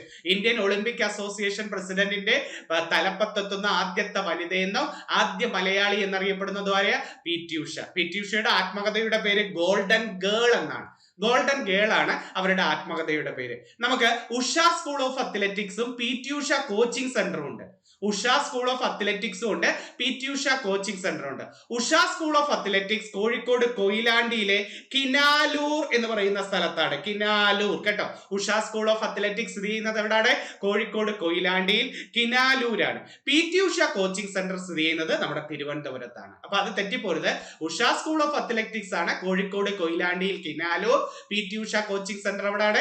Thiruvananthapuram. PT ഉഷയുടെ കോച്ചാണ് OM Nambiar. കേട്ടിട്ടുണ്ടോ? ഈ ദ്രോണാചാര്യ അവാർഡില്ലേ, ദ്രോണാചാര്യ അവാർഡ് ആദ്യമായി ലഭിക്കുന്നത്, അതായത് മികച്ച കോച്ചുകൾക്ക് നൽകുന്ന പുരസ്കാരമാണ്. ഇന്ത്യ ഗവൺമെന്റ് മികച്ച കോച്ചുകൾക്ക് നൽകുന്ന അവാർഡാണ് ദ്രോണാചാര്യ അവാർഡ്. അങ്ങനെ ആദ്യമായിട്ട് ദ്രോണാചാര്യ അവാർഡ് 1985 ലഭിക്കുന്നത് PT ഉഷയുടെ കോച്ചായ OM നമ്പ്യാർക്കാണ് കേട്ടോ. അപ്പൊ PT ഉഷയുടെ കോച്ചാരായിരുന്നത് OM നമ്പ്യാർ. നല്ലൊരു വേണ്ട. അടുത്ത ഏത് മലയാളിയാന്ന് നോക്കാം. അടുത്തത് മലയാളി എന്ന് നോക്കിയേ, justice KG Balakrishnan. Justice KG, അതായത് സുപ്രീം കോടതി ചീഫ് ജസ്റ്റിസ് പദവി വഹിച്ച ഏക മലയാളി. കണ്ടോ, ചീഫ് ജസ്റ്റിസ് ആയിട്ടുള്ള ഒരേ ഒരു മലയാളി ആയിട്ടുള്ളത്. 37ാമത്തെ ചീഫ് ജസ്റ്റിസ് ആയിട്ടും ദളിത് വിഭാഗത്തിൽ നിന്ന് ആദ്യമായിട്ട് ഇന്ത്യയിൽ ഒരു ചീഫ് ജസ്റ്റിസ് എത്തുന്നതും മലയാളിയാണ്. എന്നാണ്? KG ബാലകൃഷ്ണൻ. 2007-09 കാലഘട്ടമാണ്. 2007-09 കാലഘട്ടമായിരുന്നു ഇദ്ദേഹത്തിന്റെ. അപ്പം സുപ്രീം കോടതി ചീഫ് ജസ്റ്റിസ് പദവി വഹിച്ച ആദ്യത്തെ മലയാളി ആരായിരുന്നത്? ജസ്റ്റിസ് KG ബാലകൃഷ്ണനാണ്. ദേശീയ മനുഷ്യാവകാശ കമ്മീഷൻ ചെയർമാൻ ആകുന്ന ഏക മലയാളി. കേട്ടോ, ചെയർമാൻ, ദേശീയ മനുഷ്യാവകാശ കമ്മീഷൻ ചെയർമാൻ ആകുന്ന ഏക മലയാളി. കാരണം എന്താണെന്ന് അറിയാം അല്ലെ? സുപ്രീം കോടതി ചീഫ് ജസ്റ്റിസോ ജഡ്ജിമാരോ അല്ലേ ഇങ്ങോട്ട് ദേശീയ മനുഷ്യാവകാശ കമ്മീഷന് ചെയർമാൻ ആകാൻ പറ്റത്തുള്ളൂ. അപ്പൊ ദേശീയ മനുഷ്യാവകാശ കമ്മീഷൻ ചെയർമാൻ ആകുന്ന ഏക മലയാളി KG ബാലകൃഷ്ണനാണ്. പിന്നെ ഏറ്റവും കൂടുതൽ കാലം ദേശീയ മനുഷ്യാവകാശ കമ്മീഷന്റെ തലപ്പത്തിരുന്നതും KG ബാലകൃഷ്ണൻ. 2010 മുതൽ 15 വരെ, 10ന്ന് നമ്മുടെ സുപ്രീം കോടതി ചീഫ് ജസ്റ്റിസ് പദവിയിൽ നിന്ന് ഇറങ്ങിയിട്ട് 10 മുതൽ 15 വരെ ദേശീയ മനുഷ്യാവകാശ കമ്മീഷൻ ചെയർമാൻ ആയിട്ടുണ്ട്. ജനിച്ചത് കോട്ടയം ജില്ലയിലെ തലയോലപ്പറമ്പിലെ കടുതുരുത്തിയിലാണ് ഇദ്ദേഹം ജനിച്ചത്. മറുതുപോലെ കോട്ടയം ജില്ലയിലെ തലയോലപ്പറമ്പിലാണ് ഇദ്ദേഹം ജനിച്ചത്. ഓർമ്മ വെക്കുമല്ലോ. അപ്പൊ ജസ്റ്റിസ് KG ബാലകൃഷ്ണൻ. അടുത്ത മലയാളി ഏതാ നോക്കേ? ചേറ്റൂർ ശങ്കരൻ നായർ. ശങ്കരൻ നായരെ കുറിച്ച് നമുക്ക് നോക്കാം. ഇന്ത്യൻ നാഷണൽ കോൺഗ്രസിന്റെ പ്രസിഡന്റായ ഏക മലയാളി അല്ലെ? INC-യുടെ പ്രസിഡന്റായ ഏക മലയാളി. ഏത് വർഷം? 1897 അമരാവതി കോൺഗ്രസ് സമ്മേളനം അല്ലെ? അപ്പൊ ശങ്കരൻ നായർ പ്രസിഡന്റ് ആയ വർഷം എന്നാണ്? 1897 കോൺഗ്രസിന്റെ അമരാവതി സമ്മേളനം. ജാലിയൻ വാലാബാഗ് സംഭവത്തെ തുടർന്ന് വൈസ്രോയിയുടെ എക്സിക്യൂട്ടീവ് കൗൺസിൽ അംഗത്വം രാജിവെച്ച വ്യക്തി. ശരിയല്ലേ? ജാലിയൻ വാലാബാഗ് കൂട്ടക്കൊലയെ തുടർന്ന് മൂന്നെണ്ണം രാജിവെച്ചായിരുന്നു. അതായത് സർപ്പദവി രാജിവെച്ചത് ടാഗോർ അല്ലെ? ജാലിയൻ വാലാബാഗ് കൂട്ടക്കൊലയെ തുടർന്ന് സർപ്പദവി രാജിവെച്ചത് ടാഗോറും, അതുപോലെ ഹിന്ദ് ബഹുമതി കൊടുത്തത് ഗാന്ധിജിയും സരോജിനി നായിഡുവും, അതുപോലെ വൈസ്രോയുടെ എക്സിക്യൂട്ടീവ് കൗൺസിൽ അംഗത്വം രാജിവെച്ചത് നമ്മുടെ ശ്രീ ശങ്കരൻ നായരാണ്. അപ്പൊ എന്നാ ജാലിയൻ വാലാബാഗ് കൂട്ടക്കൊല? 1919 ഏപ്രിൽ 13 അല്ലെ? അതുകൊണ്ട് ജാലിയൻ വാലാബാഗ് ദിനം എന്ന ഏപ്രിൽ 13 ആണ്. ഏത് ഉത്സവമായിരുന്നു അന്ന്? ജാലിയൻ വാലാബാഗ് സംഭവം നടക്കുമ്പോൾ സിഖുകാരുടെ വൈശാഖി ഉത്സവ ദിവസമായിരുന്നു ജാലിയൻ വാലാബാഗ് കൂട്ടക്കൊല നടക്കുന്നത് അല്ലെ? ആദ്യം വെടിവെക്കാൻ ഉത്തരവിട്ടത് മൈക്കിൾ ഒ ഡയറും, പക്ഷെ വെടിവെച്ചത് ജനറൽ ഡയർ, പട്ടാള മേധാവിയായ ജനറൽ ഡയർ വെടിവെച്ചു. ഉത്തരവിട്ടത് ബംഗാളിലെ അന്നത്തെ ഗവർണർ ആയിരുന്ന നമ്മുടെ മൈക്കിൾ ഒ ഡയർ ആണ്. അപ്പൊ ജാലിയൻ വാലാബാഗ് സംഭവം നടന്നത് എവിടാ? അത് സംഭവം നടന്നത് പഞ്ചാബിലെ അമൃത്സറിലാണ് അല്ലെ? ഓക്കെ, നമുക്ക് തിരിച്ചു വരാം. ജാലിയൻ വാലാബാഗ് സംഭവത്തെ തുടർന്ന് വൈസ്രോയുടെ എക്സിക്യൂട്ടീവ് കൗൺസിൽ അംഗത്വം രാജിവെച്ച വ്യക്തി ആരാ? ശ്രീ ശങ്കരൻ നായരാണ്. ഗാന്ധിയും അരാജകത്വം എന്ന പ്രശസ്ത കൃതി ഇദ്ദേഹമാണ് എഴുതിയത് കേട്ടോ. ഗാന്ധിയും അരാജകത്വം എന്ന കൃതി എഴുതിയത് ആരാണ്? ശ്രീ ശങ്കരൻ നായർ. ചോദിച്ചിട്ടുള്ള ക്വസ്റ്റ്യൻ. ഇദ്ദേഹം പാലക്കാട് ജില്ലയിലെ മങ്കരയിലാണ് ഇദ്ദേഹം ജനിക്കുന്നത് കേട്ടോ. പാലക്കാട് ജില്ലയിലെ മങ്കരയിലാണ് ശ്രീ ശങ്കരൻ നായർ ജനിക്കുന്നത്. അടുത്ത ഫാത്തിമ ബീബി. ചോദിക്കാൻ പറ്റിയ ഒരു ക്വസ്റ്റ്യൻ. സുപ്രീം കോടതി ജഡ്ജി പദവിയിലെത്തിയ ആദ്യ വനിത. ജഡ്ജി എന്നാണ്. ചീഫ് ജസ്റ്റിസ് എത്തിയത് KG ബാലകൃഷ്ണൻ പഠിച്ചു. സുപ്രീം കോടതി ജഡ്ജി പദവിയിലെത്തിയ ആദ്യ വനിത ഫാത്തിമ ബീബി, നമ്മളെ മലയാളിയാണ്. ദേശീയ മനുഷ്യാവകാശ കമ്മീഷൻ അംഗമാകുന്ന ആദ്യ മലയാളി, ചെയർമാൻ അല്ല, അംഗമാകുന്ന ആദ്യ മലയാളി ഫാത്തിമ ബീബിയാണ്. ഒരു സംസ്ഥാനത്തെ ഗവർണർ ആകുന്ന ആദ്യ മലയാളി വനിത തമിഴ്നാട് പോയി ഗവർണർ ആകുന്നു. ഒരു സംസ്ഥാനത്തെ ഗവർണർ ആകുന്ന ആദ്യ മലയാളി വനിത ആരാണ്?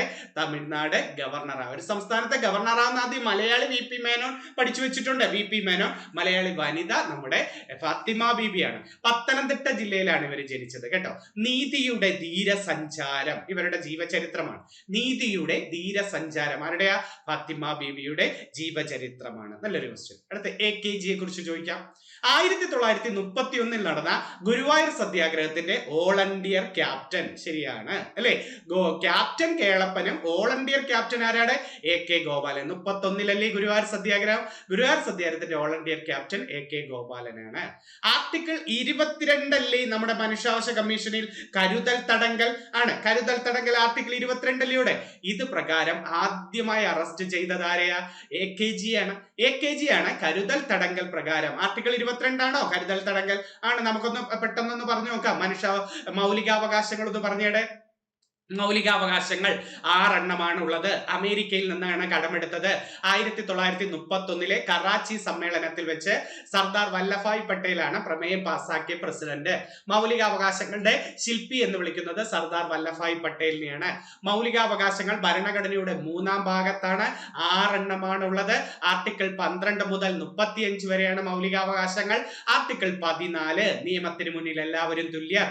15 ജാതി മതം ലിംഗത്തിന്റെ പേരിൽ വേർതിരിക്കരുത്. 16 അവസര സമത്വം. 17 അയിത്തം തൊട്ടുകൂടായ്മ. 18 ബഹുമതികൾ നിർത്തലാക്കൽ. 19 മൗലിക സ്വാതന്ത്ര്യങ്ങളെ കുറിച്ച്. 20 കുറ്റത്തെ കുറിച്ച്. 21 ജീവനും വ്യക്തി സ്വാതന്ത്ര്യവും. 21A പ്രാഥമിക വിദ്യാഭ്യാസത്തെ കുറിച്ച്. 22 കരുതൽ തടങ്കൽ. 23 അടിമത്തം മനുഷ്യക്കടത്ത്. 24 ബാലവേല. 25 മുതൽ 28 വരെ മതം. 29 30 ന്യൂനപക്ഷ വിഭാഗങ്ങളുടെ താല്പര്യങ്ങൾ സംരക്ഷിക്കുന്നതുമായി ബന്ധപ്പെട്ടത്. 32 ഭരണഘടനാ പ്രതിവിധിക്കുള്ള അവകാശവുമായി ബന്ധപ്പെട്ടത്. അതൊക്കെ ഒന്ന് പഠിച്ചു വെച്ചിരിക്കണേ, ഇടയ്ക്ക് ഞാൻ കൊണ്ടുവരാം. ഓക്കെ, അപ്പം ആർട്ടിക്കിൾ 22 പ്രകാരം കരുതൽ തടങ്കൽ പ്രകാരം അറസ്റ്റ് ചെയ്തത് AKG. 36 കണ്ണൂരിൽ നിന്ന് മദ്രാസിലേക്ക് ഒരു പട്ടിണി ജാഥ നയിച്ചത് അല്ലെ? മലബാറിലെ ശോചനീയാവസ്ഥ മദ്രാസ് ഗവൺമെന്റിനെ അറിയിക്കാൻ വേണ്ടി കണ്ണൂർ മുതൽ മദ്രാസ് വരെ പട്ടിണി ജാഥ നയിച്ചതാരാണ്? നമ്മുടെ AK ഗോപാലനാണ് പട്ടിണി ജാഥ നയിച്ചത് അല്ലെ? 36 പട്ടിണി ജാഥ. 36 നമുക്ക് ക്ഷേത്രപ്രവേശന വിളംബരം 36 എന്നാണ് ക്ഷേത്രപ്രവേശന വിളംബരത്തിന്റെ ഡേറ്റ് പറഞ്ഞ്? നവംബർ 12. ക്ഷേത്രപ്രവേശന വിളംബരം പുറപ്പെടുവിച്ചത് ചിത്തിര തിരുനാളാണ്. 36 അള്ളിയോടെ നമ്മുടെ തൃശ്ശൂർ ഒരു വൈദ്യുത സമരം നടന്നത്. വൈദ്യുത സമരം നടന്നതും 36 ഓർത്തു വെച്ചിരിക്കണേ. മലബാർ ജാഥ നയിച്ചത് നമ്മുടെ AK ഗോപാലനാണ്. ഇന്ത്യൻ കോഫി ഹൗസിന്റെ ശില്പി ആരാണ്? AKG ആണ്. ഇന്ത്യയുടെ ആദ്യത്തെ പ്രതിപക്ഷ നേതാവ്. ആദ്യത്തെ ഗവൺമെന്റ് കാലഘട്ടത്തിൽ കമ്മ്യൂണിസ്റ്റ് പാർട്ടി അല്ലായിരുന്നോ പ്രതിപക്ഷത്ത് വന്നേ? അങ്ങനെ ഇന്ത്യയുടെ ആദ്യത്തെ പ്രതിപക്ഷ നേതാവ് AKG. AKGയുടെ ആത്മകഥയുടെ പേര് എന്റെ ജീവിത കഥ, മൈ ലൈഫ് സ്റ്റോറി. AKGയുടെ 1961 ഇടുക്കിയിൽ നടന്ന ഒരു സത്യാഗ്രഹമുണ്ട്, അമരാവതി സത്യാഗ്രഹം. ഇതിന്റെ നേതാവ് AKG ആയിരുന്നു. അമരാവതി സത്യാഗ്രഹം. ജനനം കണ്ണൂർ പെരളശ്ശേരിയിലാണ് ഇദ്ദേഹം കേട്ടോ. കൊടുങ്കാറ്റിന്റെ മാറ്റൊലി ഇദ്ദേഹത്തിന്റെ ഒരു പ്രശസ്ത കൃതിയാണ്. കൊടുങ്കാറ്റിന്റെ മാറ്റൊലി. ആത്മകഥയുടെ പേര് തെറ്റല്ലേ ചോദിച്ചിട്ടുണ്ട്. മൈ ലൈഫ് സ്റ്റോറിയാണ് ആത്മകഥയുടെ പേര് ചോദിച്ചിട്ടുണ്ട്. അടുത്ത സഞ്ജു സാംസൺ നോക്കാം. ഒരു IPL ടീമിന്റെ ക്യാപ്റ്റൻ ആകുന്ന ആദ്യത്തെ മലയാളി സഞ്ജു സാംസൺ ആയിരുന്നു. ഇപ്പം രാജസ്ഥാൻ റോയൽ, നേരത്തെ രാജസ്ഥാൻ, ഇപ്പം മാറി. IPL ടീമിന്റെ ക്യാപ്റ്റൻ ആകുന്ന ആദ്യത്തെ മലയാളി ആരാണ്? രാജസ്ഥാൻ റോയൽസ് ആണ്. IPL ടീമിന്റെ ക്യാപ്റ്റൻ ആകുന്ന ആദ്യ കളിയിൽ തന്നെ സെഞ്ചുറി നേടിയ ആദ്യ ക്രിക്കറ്റ് താരം സഞ്ജു സാംസൺ ആണ്. കേരളത്തിൽ നിന്നും രഞ്ജി ട്രോഫിയിൽ പോയി ഡബിൾ സെഞ്ചുറി നേടിയ ഏറ്റവും പ്രായം കുറഞ്ഞ താരവും നമ്മുടെ സഞ്ജു സാംസൺ ആണ്. അത് ചോദിക്കാം. തിരുവനന്തപുരം ജില്ലയിലാണ്. 2024 സമയത്ത് കേരളശ്രീ പുരസ്കാരമൊക്കെ ഇദ്ദേഹത്തിന് ലഭിക്കുകയൊക്കെ ചെയ്തു. കേരളശ്രീ പുരസ്കാരം ലഭിച്ചു. അടുത്ത VR കൃഷ്ണയ്യർ. നല്ലൊരു ചോദ്യം. VR കൃഷ്ണൻ രാഷ്ട്രപതി തെരഞ്ഞെടുപ്പിൽ മത്സരിച്ച ആദ്യത്തെ മലയാളി R വെങ്കിട്ടരാമനെതിരെയായിരുന്നു കേട്ടോ. രാഷ്ട്രപതി തെരഞ്ഞെടുപ്പിൽ ആദ്യമായിട്ട് ഒരു മലയാളി മത്സരിക്കുന്നത് VR കൃഷ്ണയ്യർ ആണ്. ഏത് രാഷ്ട്രപതിക്കെതിരെ? VR വെങ്കിട്ടരാമനെതിരെ. പരാജയപ്പെട്ടു. വെങ്കിട്ടരാമനാണ് ജയിച്ചത്. കേരളത്തിലെ ആദ്യത്തെ നിയമമന്ത്രി, വൈദ്യുത മന്ത്രി, ആഭ്യന്തരമന്ത്രി ഒക്കെ VR കൃഷ്ണയ്യർ ആണ്. കേരളത്തിലെ ആദ്യത്തെ നിയമമന്ത്രി, വൈദ്യുത മന്ത്രി ഒക്കെ ആരാണ്? VR കൃഷ്ണയ്യർ. അദ്ദേഹത്തിന്റെ ആത്മകഥ വാണ്ടറിംഗ് ഇൻ മെനി വേർഡ്സ് ആണ്. വാണ്ടറിംഗ് ഇൻ മെനി വേർഡ്സ് ഇദ്ദേഹത്തിന്റെ ആത്മകഥയുടെ പേരാണ്. ലക്ഷ്മി N മേനോൻ ചോദിക്കാൻ പറ്റിയതാ. കേരളത്തിൽ നിന്നുള്ള ആദ്യത്തെ വനിതാ കേന്ദ്രമന്ത്രിയാണ്. ആദ്യത്തെ വനിതാ കേന്ദ്രമന്ത്രി. കേരളത്തിൽ നിന്നുള്ള ആദ്യത്തെ മന്ത്രി ആരെന്ന് ചോദിച്ചാൽ ജോൺ മത്തായി. കേരളത്തിൽ നിന്നുള്ള ആദ്യ വനിതാ കേന്ദ്രമന്ത്രി ലക്ഷ്മി N മേനോൻ. രാജ്യസഭാ മെമ്പർ ആകുന്ന ആദ്യത്തെ മലയാളി വനിത. രാജ്യസഭാ മെമ്പർ 52 ബീഹാറിൽ നിന്നാണ്, കേരളത്തിൽ നിന്നല്ല. കേരളത്തിൽ നിന്ന് ഭാരതി ഉദയഭാനു രാജ്യസഭയിലേക്ക് പോകുന്നത്. രാജ്യസഭയിലേക്ക് പോയ ആദ്യത്തെ മലയാളി വനിത 56 ബീഹാറിൽ നിന്നാണ് പോകുന്നത്. കേരളത്തിൽ നിന്ന് പോയെന്നെടുത്ത് ചോദിച്ചാൽ അത് ഭാരതി ഉദയഭാനു, അത് 54 പോകുന്നുള്ളൂ കേട്ടോ. ഇന്ത്യയിലെ ആദ്യത്തെ വനിതാ വിദേശകാര്യ മന്ത്രി എന്നൊരു ബഹുമതി കൂടി നമ്മുടെ മലയാളിയായ ലക്ഷ്മി എൻ മേനോനുണ്ട്. അപ്പൊ കേരളത്തിൽ നിന്നുള്ള ആദ്യത്തെ വനിതാ കേന്ദ്രമന്ത്രി ആരാ? ലക്ഷ്മി എൻ മേനോനാണ്. ഇനി കൊച്ചു കൊച്ചു മലയാള ചോദ്യങ്ങൾ നമുക്ക് നോക്കാം. കേരള ഗവർണറായ ശേഷം ഇന്ത്യൻ രാഷ്ട്രപതി ആയതാര്? വി വി ഗിരി. കേരള ഗവർണറായ ശേഷം ഇന്ത്യൻ രാഷ്ട്രപതി ആയതാരാണ്? വി വി ഗിരി. കേരള ഗവർണറായ ആദ്യ മലയാളി വി വിശ്വനാഥൻ. നല്ലൊരു ചോദ്യം ചോദിച്ചിട്ടുണ്ട്. അപ്പൊ അവിടെ തിരിഞ്ഞു വരുന്നത് നേരത്തെ ഒരെണ്ണം പഠിച്ചു. ഒരു ഇന്ത്യൻ സംസ്ഥാനത്ത് ഗവർണറാകുന്ന ആദ്യ മലയാളി വി പി മേനോൻ. കേരളത്തിൽ ഗവർണറാകുന്ന ആദ്യ മലയാളി വി വിശ്വനാഥൻ. കേരള ഹൈക്കോടതിയുടെ ചീഫ് ജസ്റ്റിസ് കെ ടി കോശിയാണ്. എന്നാ കേരള ഹൈക്കോടതി വന്ന ഡേറ്റ് അങ്ങ് പഠിച്ചേരെ. 1956 നവംബർ 1-നാണ് കേരള ഹൈക്കോടതി വന്നതെന്നാണ്. 56 നവംബർ 1-ന്. ISRO ചെയർമാൻ ആകുന്ന ആദ്യ Malayali MGK മേനോനാണ്. MGK മേനോനാണ് ISRO chairman. ISRO വന്ന ഡേറ്റ് പഠിക്കേ. 1969 ഓഗസ്റ്റ് 15. ISRO വന്ന എന്നാണ് 1969 ഓഗസ്റ്റ് 15. ISROയുടെ ആസ്ഥാനത്തിന് പറയുന്ന പേരെന്താ? ആസ്ഥാനത്തിന് പറയുന്ന പേര് ബാംഗ്ലൂരിലെ അന്തരീക്ഷ ഭവൻ എന്നതാണ് നമ്മൾ പറയുന്നത്. അപ്പൊ ISROയുടെ ചെയർമാൻ ആകുന്ന ആദ്യ മലയാളി ആരാ? MGK മേനോൻ. ഒത്തിരി മലയാളികളായിട്ടുണ്ട്. ജി മാധവൻ നായർ, കസ്തൂരി രംഗൻ, സോമനാഥ്, അല്ലെ, ഇവരൊക്കെ മലയാളികളായിട്ടുണ്ട്. MGK മേനോനാണ് ആദ്യത്തെ ചെയർമാൻ. അറ്റോർണി ജനറൽ പദവിയിലെത്തിയ ആദ്യ മലയാളി ആരെന്ന് ചോദിച്ചിട്ടുണ്ട്. അറ്റോർണി, ഇന്ത്യയിലെ ഏറ്റവും ഉയർന്ന നിയമ ഓഫീസർ അല്ലയുടെ അറ്റോർണി ജനറൽ. ഈ അറ്റോർണി ജനറൽ പദവിയിലെത്തിയ ആദ്യത്തെ മലയാളി KK വേണുഗോപാൽ, കാസർഗോഡാണ് കേട്ടോ. അറ്റോർണി ജനറൽ പദവിയിലെത്തിയ ആദ്യ മലയാളി ആരാണ്? KK വേണുഗോപാൽ, കാസർഗോഡുകാരനാണ്. അപ്പൊ ഇന്ത്യയിലെ ഏറ്റവും വലിയ നിയമ ഓഫീസർ ആരാണ്? Attorney general. രണ്ടാമത്തെ നിയമ ഓഫീസർ അല്ലേ സോളിസിറ്റർ ജനറൽ ആണ്. ഇന്ത്യയുടെ മിസൈൽ വനിത എന്ന് വിളിക്കുന്നത് ടെസ്സി തോമസ് അല്ലേ? അത് ആലപ്പുഴക്കാരിയാണ്. ഇന്ത്യയുടെ മിസൈൽ വനിത ആരാണ്? ടെസ്സി തോമസ്. അവരുടെ മിസൈൽ ഏതായിരുന്നു ചോദിച്ചിട്ടുണ്ടല്ലോ. അഗ്നി 5 കേട്ടോ. അഗ്നി 5 ആണ് അവരുടെ മിസൈൽ. അപ്പൊ മിസൈലിന്റെ പ്രോജക്ട് ഡയറക്ടർ കേട്ടോ. അഗ്നി 5ന്റെ പ്രോജക്ട് ഡയറക്ടർ ആരെന്ന് വെച്ചിട്ടുണ്ട്. ആരാ? ടെസ്സി തോമസ്. അപ്പൊ ഇന്ത്യയുടെ മിസൈൽ വനിത ആരാ? ടെസ്സി തോമസ്. മിസൈൽ മാൻ ആരാ? APJ അബ്ദുൽ കലാം അല്ലെ. ഇന്ത്യയുടെ മിസൈൽ മാൻ APJ അബ്ദുൽ കലാം.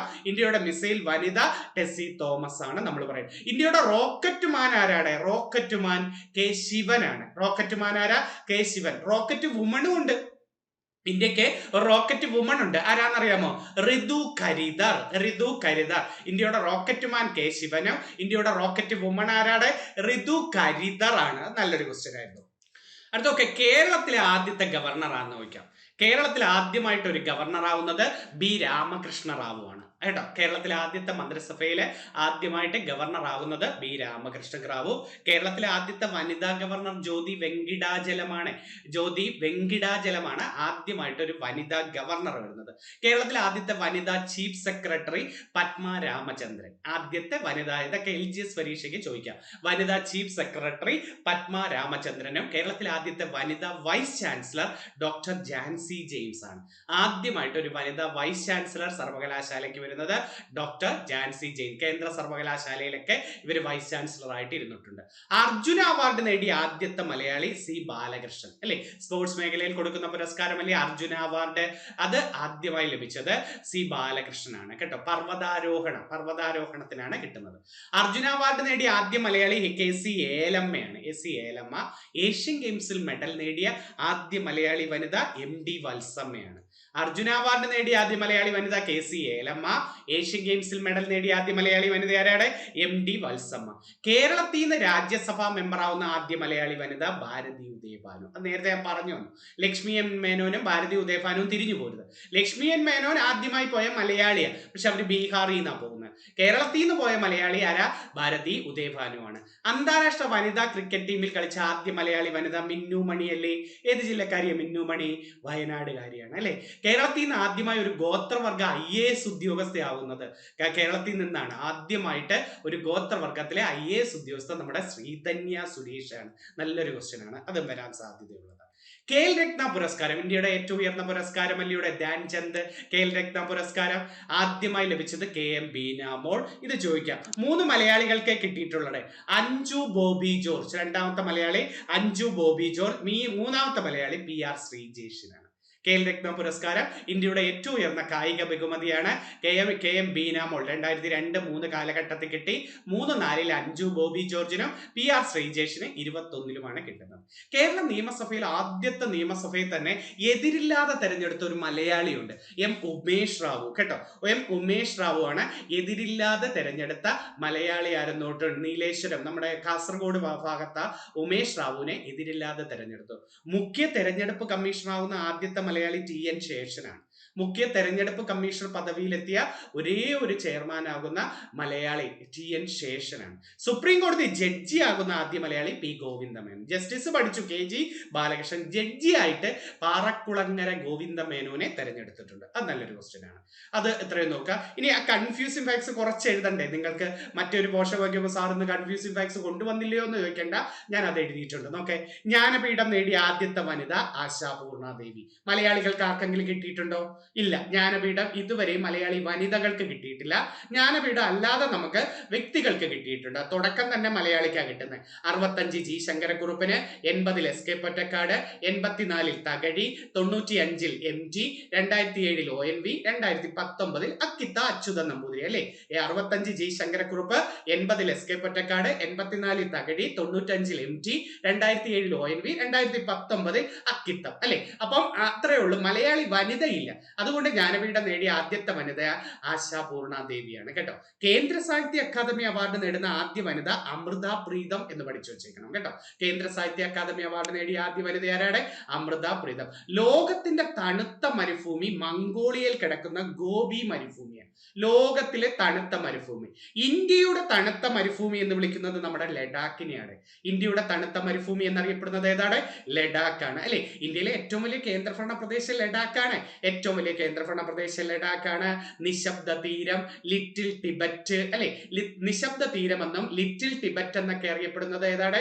നമ്മുടെ ലഡാക്കിനെയാണ്. അടുത്ത ഓക്കെ, താഷ്കന്റ് കരാറും സിംല കരാറിന്റെയും വർഷം പഠിക്കണം. താഷ്കന്റ് കരാർ 1966. ലാൽ ബഹദൂർ ശാസ്ത്രിയും അയ്യൂബ് ഖാൻ, പാകിസ്ഥാൻ പ്രസിഡന്റായ അയ്യൂബ് ഖാനും തമ്മിലായിരുന്നു. 66. സിംല കരാർ 72. ഇന്ദിരാഗാന്ധിയും സുൽഫിക്കർ അലി ഭൂട്ടോയും. സിംല കരാർ ഏത് വർഷമാണ്? 72 ഇന്ദിരാഗാന്ധിയും സുൽഫിക്കർ അലി ഭൂട്ടോയും. മിൻഡോനെറ്റ് എന്ന് വിളിക്കുന്ന കായിക വിനോദം വോളിബോൾ. പൂന ഗെയിം എന്നറിയപ്പെടുന്ന കായിക വിനോദം ബാഡ്മിന്റൺ.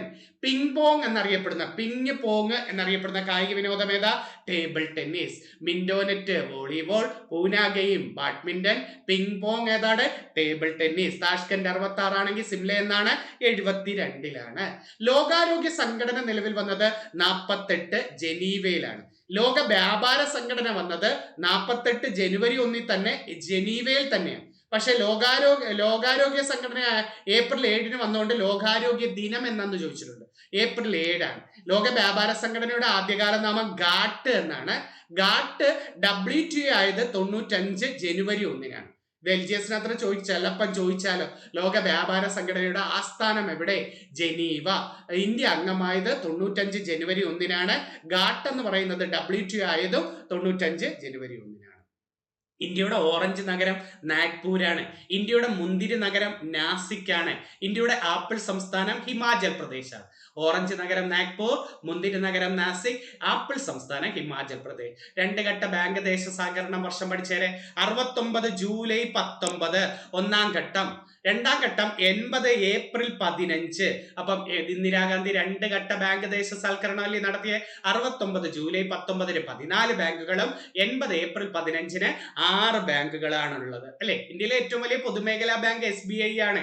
2ാം സ്ഥാനത്ത് ഇപ്പം ബറോഡ ബാങ്കും 3ാം സ്ഥാനത്ത് നമ്മുടെ പഞ്ചാബ് നാഷണൽ ബാങ്ക്. നേരത്തെ പഞ്ചാബാണ്, പിന്നെ തിരിഞ്ഞു വന്നു, ഇപ്പൊ ബറോഡ വന്നു, ഇനിയും തിരിയുമെന്ന് പറയുന്നുണ്ട്. 2 ഘട്ട ബാങ്ക് ദേശ സൽക്കരണം നടത്തിയ പ്രധാനമന്ത്രി ഇന്ദിരാഗാന്ധിയാണ്. ഹരിത വിപ്ലവ എത്രാം പദ്ധതിക്കാലത്ത്?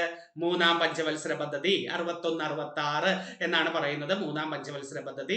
ഹരിത വിപ്ലവം ആരംഭിച്ചത് മൂന്നാം പഞ്ചവത്സര പദ്ധതിയിൽ 1964ലാണ്. ധവള വിപ്ലവം ആരംഭിച്ചത് നാലാം പഞ്ചവത്സര പദ്ധതിയിലാണ് 69-74. നാഷണൽ, ഇത് തിരിഞ്ഞു പോലത് നല്ലൊരു ക്വസ്റ്റ്യൻ കേട്ടോ, ഹാളിൽ പോകുമ്പോൾ തെറ്റാൻ സാധ്യതയുണ്ട്. നാഷണൽ റിമോട്ട് സെൻസിംഗ് സെന്റർ ഉണ്ട്, Indian institute of remote sensing ഉണ്ട്. നാഷണൽ റിമോട്ട് സെൻസിംഗ് സെന്റർ ഹൈദരാബാദും Indian institute of remote sensing ഡെറാഡൂണുമാണ്. നാഷണൽ റിമോട്ട് സെൻസിംഗ് ഹൈദരാബാദും Indian institute of remote sensing എവിടെയാണ്? ഡെറാഡൂൺ. പുഷ്പിക്കലിനെ സഹായിക്കുന്ന ഹോർമോൺ ഫ്ലോറിജനും ഫലം പാകമാകാൻ സഹായിക്കുന്ന ഹോർമോൺ എത്തിലീനും. പുഷ്പിക്കലിനാണെങ്കിൽ ഫ്ലോറിജനും ഫലങ്ങൾ പാകമാകാൻ സഹായിക്കുന്ന ഹോർമോൺ ഏതാണ്? എത്തിലീനാണ്. ഓർണിത്തോളജിയുടെ പിതാവാര്? ഓർണിത്തോളജി എന്ന് പറഞ്ഞാൽ എന്താ? പക്ഷിശാസ്ത്രം, പക്ഷികളെ കുറിച്ചുള്ള പഠനം. ഇതിന്റെ പിതാവ് നമ്മുടെ അരിസ്റ്റോട്ടിലാണ്.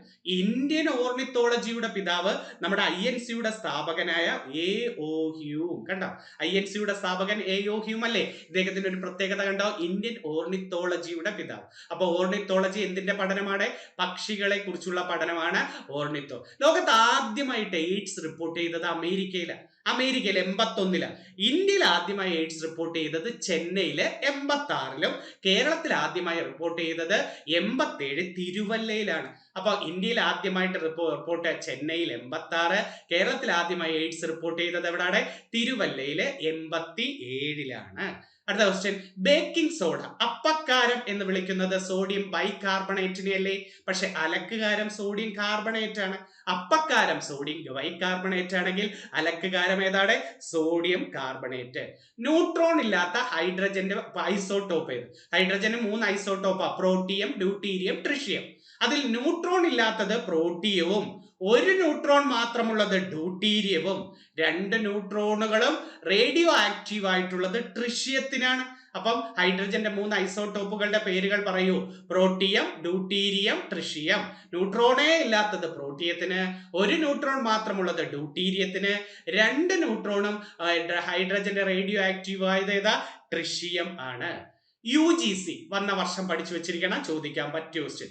1953 ഡിസംബർ 28-നാണ് UGC ഉദ്ഘാടനം ചെയ്തത്. 53 ഡിസംബർ 28-ന് ഇന്ത്യയുടെ ആദ്യത്തെ വിദ്യാഭ്യാസ മന്ത്രിയായ മൗലാന അബുൽ കലാം ആസാദാണ്. UGCക്ക് നിയമപ്രാബല്യം 56-ലാണ് വരുന്നത്. ആദ്യത്തെ ചെയർമാൻ ശാന്തി സ്വരൂപ് ഭട്നഗർ. UGC രൂപീകരണ കമ്മീഷൻ ഏതാ? 48-ലെ രാധാകൃഷ്ണൻ കമ്മീഷനാണ്. UGC രൂപീകരണ കമ്മീഷൻ ഏതാണ്?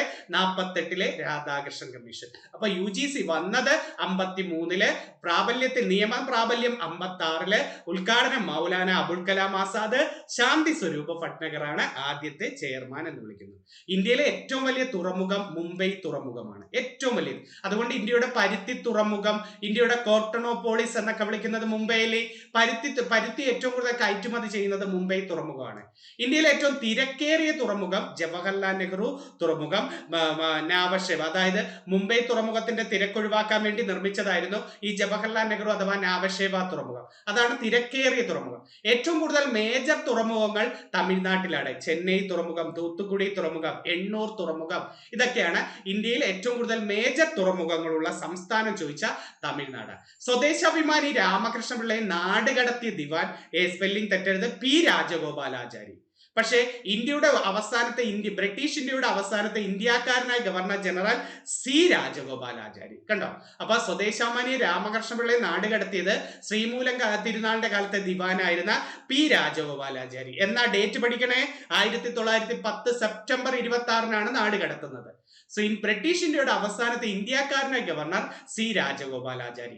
ഗാന്ധിജിയുടെ മനസാക്ഷി സൂക്ഷിപ്പുകാരൻ എന്ന് വിളിക്കുന്നത് C. രാജഗോപാലാചാര്യ. വേദാരണ്യം ഗാന്ധി C. രാജഗോപാലാചാര്യ. ഗാന്ധിജിയുടെ മനസാക്ഷി സൂക്ഷിപ്പുകാരൻ, വേദാരണ്യം ഗാന്ധി, സേലം ഓഫ് മാംഗോ എന്നൊക്കെ വിളിക്കുന്നത് C. രാജഗോപാലാചാര്യ. ആധുനിക ബുദ്ധൻ B.R. അംബേദ്കർ, പ്രച്ഛന്ന ബുദ്ധൻ ശങ്കരാചാര്യർ, രണ്ടാം ബുദ്ധൻ വസുബന്ധു, രണ്ടാം ബുദ്ധൻ എന്ന് G. ശങ്കരക്കുറുപ്പ് നമ്മളെ വിളിച്ചത് നമ്മുടെ ശ്രീനാരായണ ഗുരുവിനെ. അപ്പൊ ആധുനിക ബുദ്ധൻ BR അംബേദ്കർ, പ്രച്ഛന്ന ബുദ്ധൻ ചോദിക്കാമേ, പ്രച്ഛന്ന ബുദ്ധൻ ശങ്കരാചാര്യരാണ് കേട്ടോ. രണ്ടാം ബുദ്ധൻ എന്ന G ശങ്കരക്കുറുപ്പ് വിളിച്ചതാരെയാ? നമ്മുടെ ശ്രീനാരായണ. മോക്ഷപ്രദീപ ഖണ്ഡനവും മോക്ഷപ്രദീപവും കഴിഞ്ഞ ക്ലാസ്സിൽ പഠിപ്പിച്ചായിരുന്നു. മോക്ഷപ്രദീപ ഖണ്ഡനം ചട്ടമ്പി സ്വാമികളുടെയും മോക്ഷപ്രദീപം എന്ന കൃതി ബ്രഹ്മാനന്ദ ശിവയോഗിയുടെ. ചട്ടമ്പി സ്വാമികളുടെ പ്രധാനപ്പെട്ട കൃതിയാ പ്രാചീന മലയാളം, ആദിഭാഷ, വേദാധികാര നിരൂപണം, മോക്ഷപ്രദീപ ഖണ്ഡനം, ഇതൊക്കെ കേട്ടോ. കേരളത്തിൽ ഒരേ ഒരു ക്രിസ്ത്യൻ രാജവംശമുള്ളത് വില്യാർ വട്ടം. കേരളത്തിലെ ഏക മുസ്ലിം രാജവംശം അറക്കൽ രാജവംശം. അറക്കൽ ബീബി എന്നൊക്കെ നമ്മൾ കേട്ടിട്ടില്ലേ? അപ്പൊ കേരളത്തിലെ ഒരേ ഒരു ക്രിസ്ത്യൻ രാജവംശം ചോദിച്ചാൽ വില്യാർ വട്ടവും, ഏക മുസ്ലിം രാജവംശം ചോദിച്ചാൽ ഏതാണ്? അറക്കൽ രാജവംശമാണ്. സമയം ഒത്തിരി എടുത്തോന്ന് അറിഞ്ഞുകൂടാ, എന്നാലും കുറേ നല്ല ചോദ്യങ്ങളാണ്. കുറച്ചു നേരം എപ്പോഴെങ്കിലും ഫ്രീ കിട്ടുന്ന സമയത്ത് ഇരുന്ന് പഠിക്കണേ. റിവിഷൻ, എന്റെ റിവിഷനിൽ ഇരിക്കുക. നിങ്ങൾ ടോപ്പിക്ക് കറക്റ്റ് ആയിട്ട് ഫോളോ ചെയ്യുകയും ചെയ്യണം. ഇതുപോലുള്ള കുറച്ച് റിവിഷൻ ക്ലാസ് കൂടെ കേൾക്കണം. അപ്പൊ ആ വേർഡുകളൊക്കെ ചെവിയിലേക്ക് വീണ്ടും വീണ്ടും അങ്ങ് ലയിക്കും കേട്ടോ. കുഴപ്പമൊന്നുമില്ല, ധൈര്യമായിട്ട് മുന്നോട്ട് പോകാൻ, ടെൻഷനൊന്നും അടിക്കാതെ. ജോലി കിട്ടും. നിങ്ങൾക്ക് കിട്ടാതെ പിന്നെ ആർക്ക് കിട്ടാനാണ്? നിങ്ങൾ വാശിയോടുകൂടി കറക്റ്റ് ടെൻഷൻ ഇല്ലാതെ ഒന്ന് പഠിച്ചു നോക്കെ. എല്ലാവർക്കും വിഷമങ്ങളും കാര്യങ്ങളും ഒക്കെ വരും. അതൊക്കെ തരണം ചെയ്ത് പോകുന്നവരൊക്കെ തന്നെ രക്ഷപ്പെട്ടിട്ടുള്ളൂ. അല്ലാതെ എനിക്ക് മാത്രമേ ഇതുള്ളൂ, എനിക്ക് പഠിക്കാൻ മാത്രമേ ഉള്ളൂ ഇതെല്ലാം വരുന്നതെന്ന് ചിന്തിച്ചുകൊണ്ടിരിക്കേണ്ട. അതിനെയൊക്കെ തരണം ചെയ്യാനുള്ള വഴി തുറന്നു കാണിച്ച് മുന്നോട്ട് വിജയിക്കും. അല്ലാതെ മറ്റുള്ളവരെ താരതമ്യം ചെയ്യേണ്ട. ഒത്തിരി സന്തോഷമുണ്ട്. ഇന്നൊരു ചെറിയൊരു ടോപ്പിക്ക് ഒത്തിരി മലയാളികളെ നമ്മൾ പരിചയപ്പെട്ടു അല്ലേ? നിങ്ങൾ ക്ലാസ് ഇഷ്ടപ്പെട്ടെങ്കിൽ തീർച്ചയായിട്ടും കമന്റ് ചെയ്യണം. നിങ്ങളുടെ കമന്റുകൾ വായിച്ചിട്ടായിരിക്കും നമുക്ക് സന്തോഷത്തോടെ അടുത്ത ഒരു ക്ലാസ്സുമായിട്ട് വരാൻ താല്പര്യം വരുന്നത്. ഓക്കെ, അപ്പോൾ അടുത്ത ഒരാഴ്ചയിൽ വീണ്ടും കാണാം. ഇത് പോരുന്ന ഒരാഴ്ചക്കുള്ളിൽ അങ്ങ് പഠിച്ചു തീർത്ത് വെച്ചിരിക്കണേ. അപ്പം നന്ദി, നമസ്കാരം.